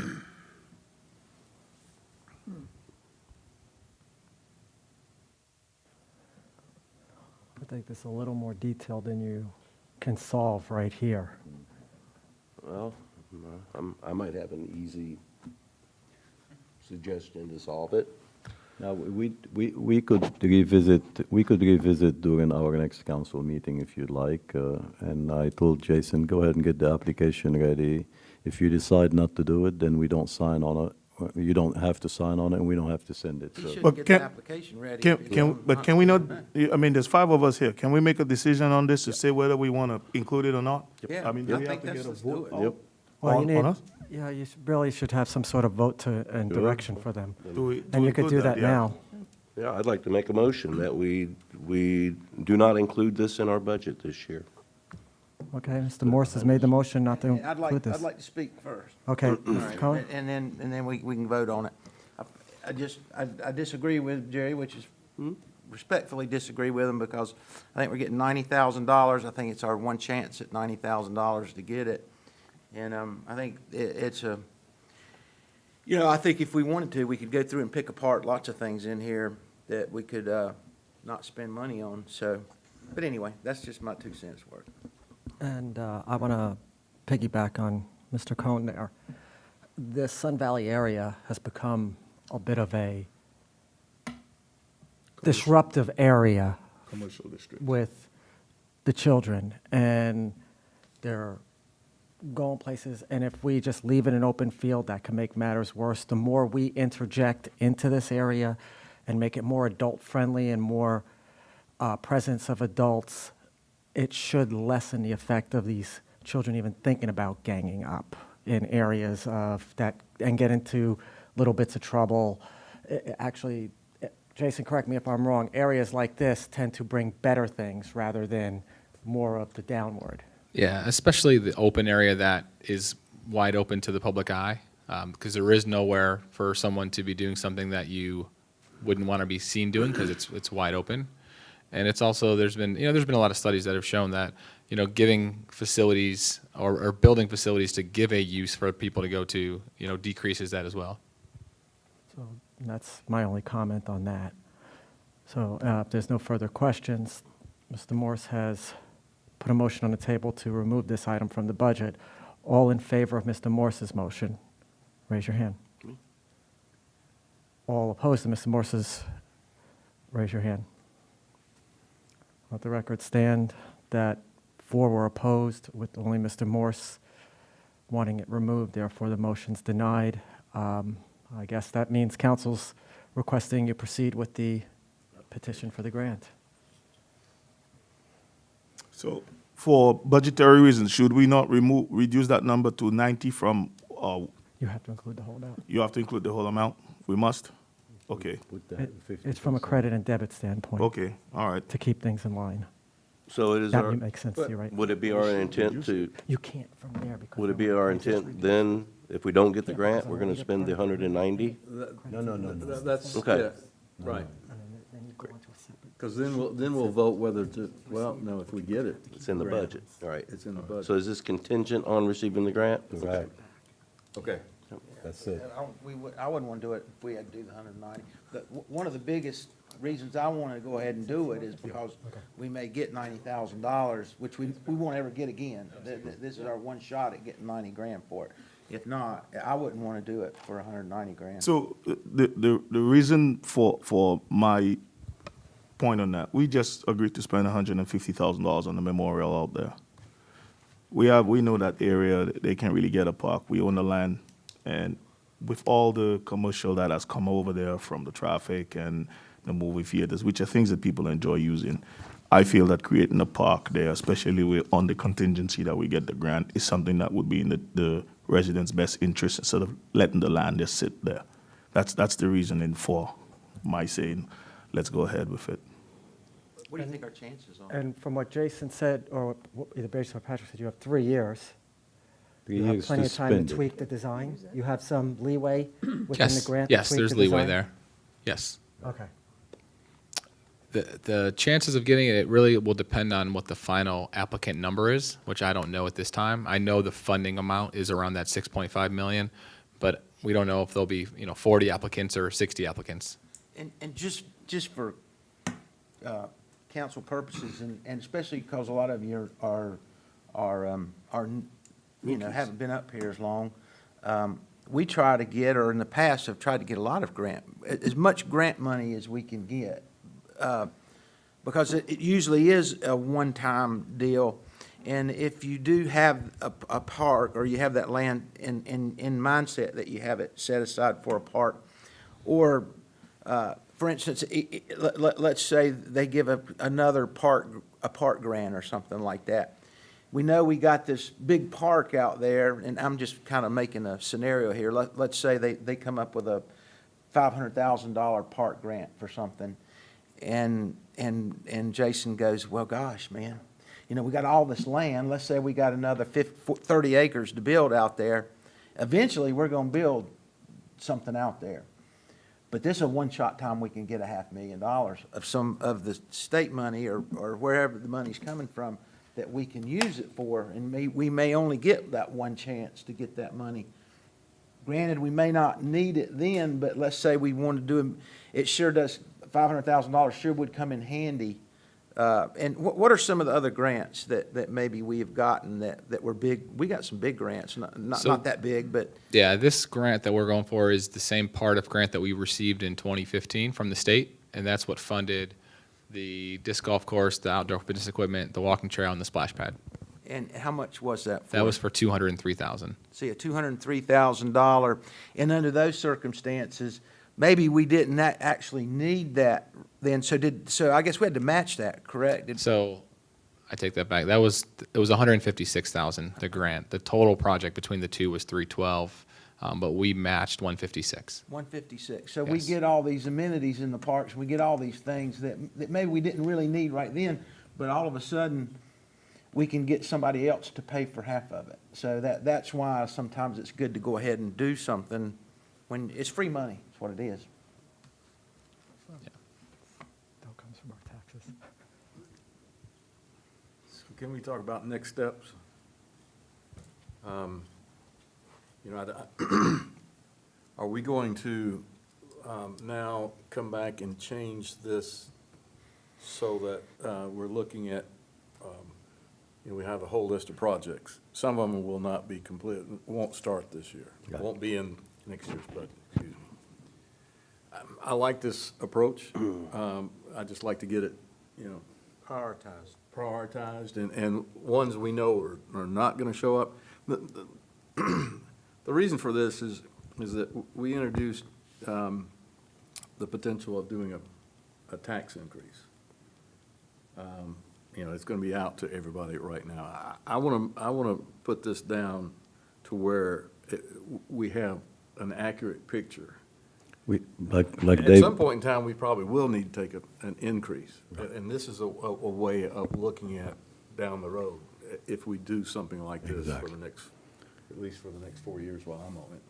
Michael, for next time, what we'll do is we'll prioritize, like David said, and we will put the duration for each project, the project that we think that they need to be on the go, and create that model, which is be different to this one, and give you the you know, the final number, revenues and expenses and all that stuff. And then we'll also meet with Chase about security measures. Correct. And would you like this item next time to be discussed during a town council meeting, or would you like a special meeting for the budget item? I think, in my opinion, can be inserted within a council meeting. Which one you talking about? Just coming back with the graph and, because you're not going to go through the whole thing, you're just going to look at Right. priorities. Yeah. Well, I mean, really, there wouldn't be anything to talk about much, except just showing us what it was. Because it's fact, and you're going to see what we're ending up with. One request of that, when you're doing that, you had that listing of the public debt, the debt that we have, the bonds. Okay? When Yeah. you're doing that, can you include that as, when we're presenting at that council? Yes, meeting? it has to Can be you, be- can you yes. include that as well? Just, It has it's to good be. when people come and they see that they can kind of get the idea what the debt is out there. Absolutely. It has to be, because that's a current cash flow right now. It has to be included. All right. Absolutely.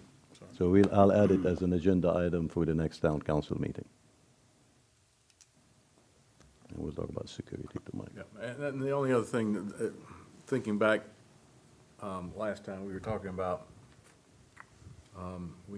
we needed another vehicle, truck, something. No, we're purchasing a brand-new truck for Public Works, which is a big-ticket item, and what was, the other one was a skid, go ahead, Adam. So yeah, in the Public Works budget, but it's split, again, remember, we have it split through 3 budgets because we do work out of 3 budgets. We have the skid steer and we have a dump truck. So that's our 2 new big pieces of equipment. One of the things I think we talked about was, you know, the regular vehicles, not of doing a lease program. Did we? No, we didn't pursue that. Me and Councilmember Marcus, we talked about it.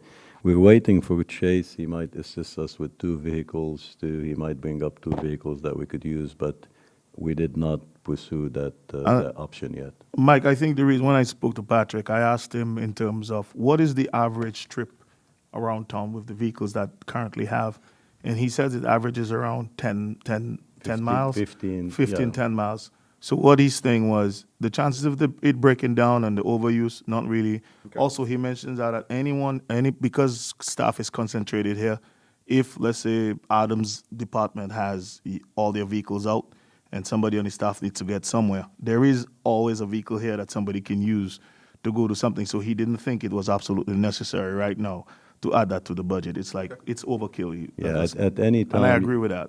At any time you could come to the building, there's always 3 to 4 vehicles here, minimum 2 vehicles. Okay. Okay. Fair enough. I want to go back in time a little bit to when you asked Jim if Jim provided some commentary on the council wages. Right. We kind of left that. I would be in favor of us not increasing wages this year, especially with a bunch of, I'll speak for myself. I'm just learning to be a council person, and if the rest of y'all and the public feels that I've done a good job next year, then maybe a raise next year, but I would be satisfied with I'm satisfied with what I'm receiving as a stipend now. Well, I took it from earlier conversation that we weren't to proceed with that. So do we have to make it official by voting on it and saying no? We've already said no. We said Okay, no. so I you're- think we all agree no. So you're just going to go back and adjust the numbers now? That's correct. And then in the spirit of accurate numbers, should this 190 then be reduced to 95 Where are we at?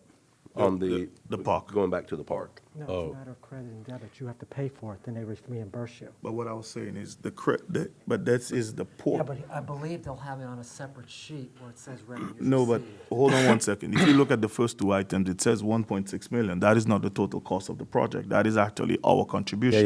yeah. For, you mean, yes. Okay. So that should really be reduced, essentially. The line 25, cell C25.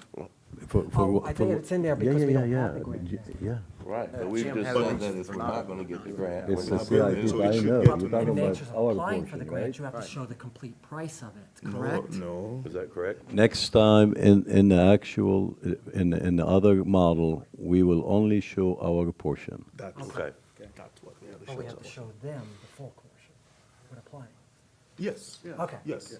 As long as that doesn't get Because confused. the thing is, Thank that you. is taking our funding out. Okay, and I need to go back in time too, for record, with the council turning down the raises for council, you had 2 separate items in there for increase. You had a COLA and a raise. Right. Is that turning down both, or is that just removing the raise part of it and the COLA is still in there? Please clarify for record. It'll be both. Okay, thank you. What's Sorry. the savings on that?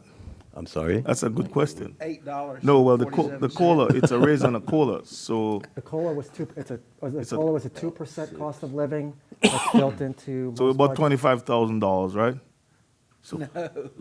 No, we're talking like I'm just teasing. McDonald's money, man. Exactly. McDonald's is expensive. You're talking more like, So should we go through the CIP project list? And if that's, I mean, as Mike was saying, what's next? Well, in regard to the funding of the projects and the start and where we at on the design and all that, I think that should be left to staff to. Oh, that's definitely. Yes, you don't want to get into that because we monitor every projects and we work with the DOT and it gets down to the details that I don't think council wants to be involved with that. But in order to the selection of a project, whether you want it or not, that's up to council too. Council could come in anytime and say, we're not interested in you moving forward with that project. Because if we did that, Jay, then we would need a raise and then a lot more. We need to be paid tons of money. And that's it. Well, I only ask this because I'm staring at this list.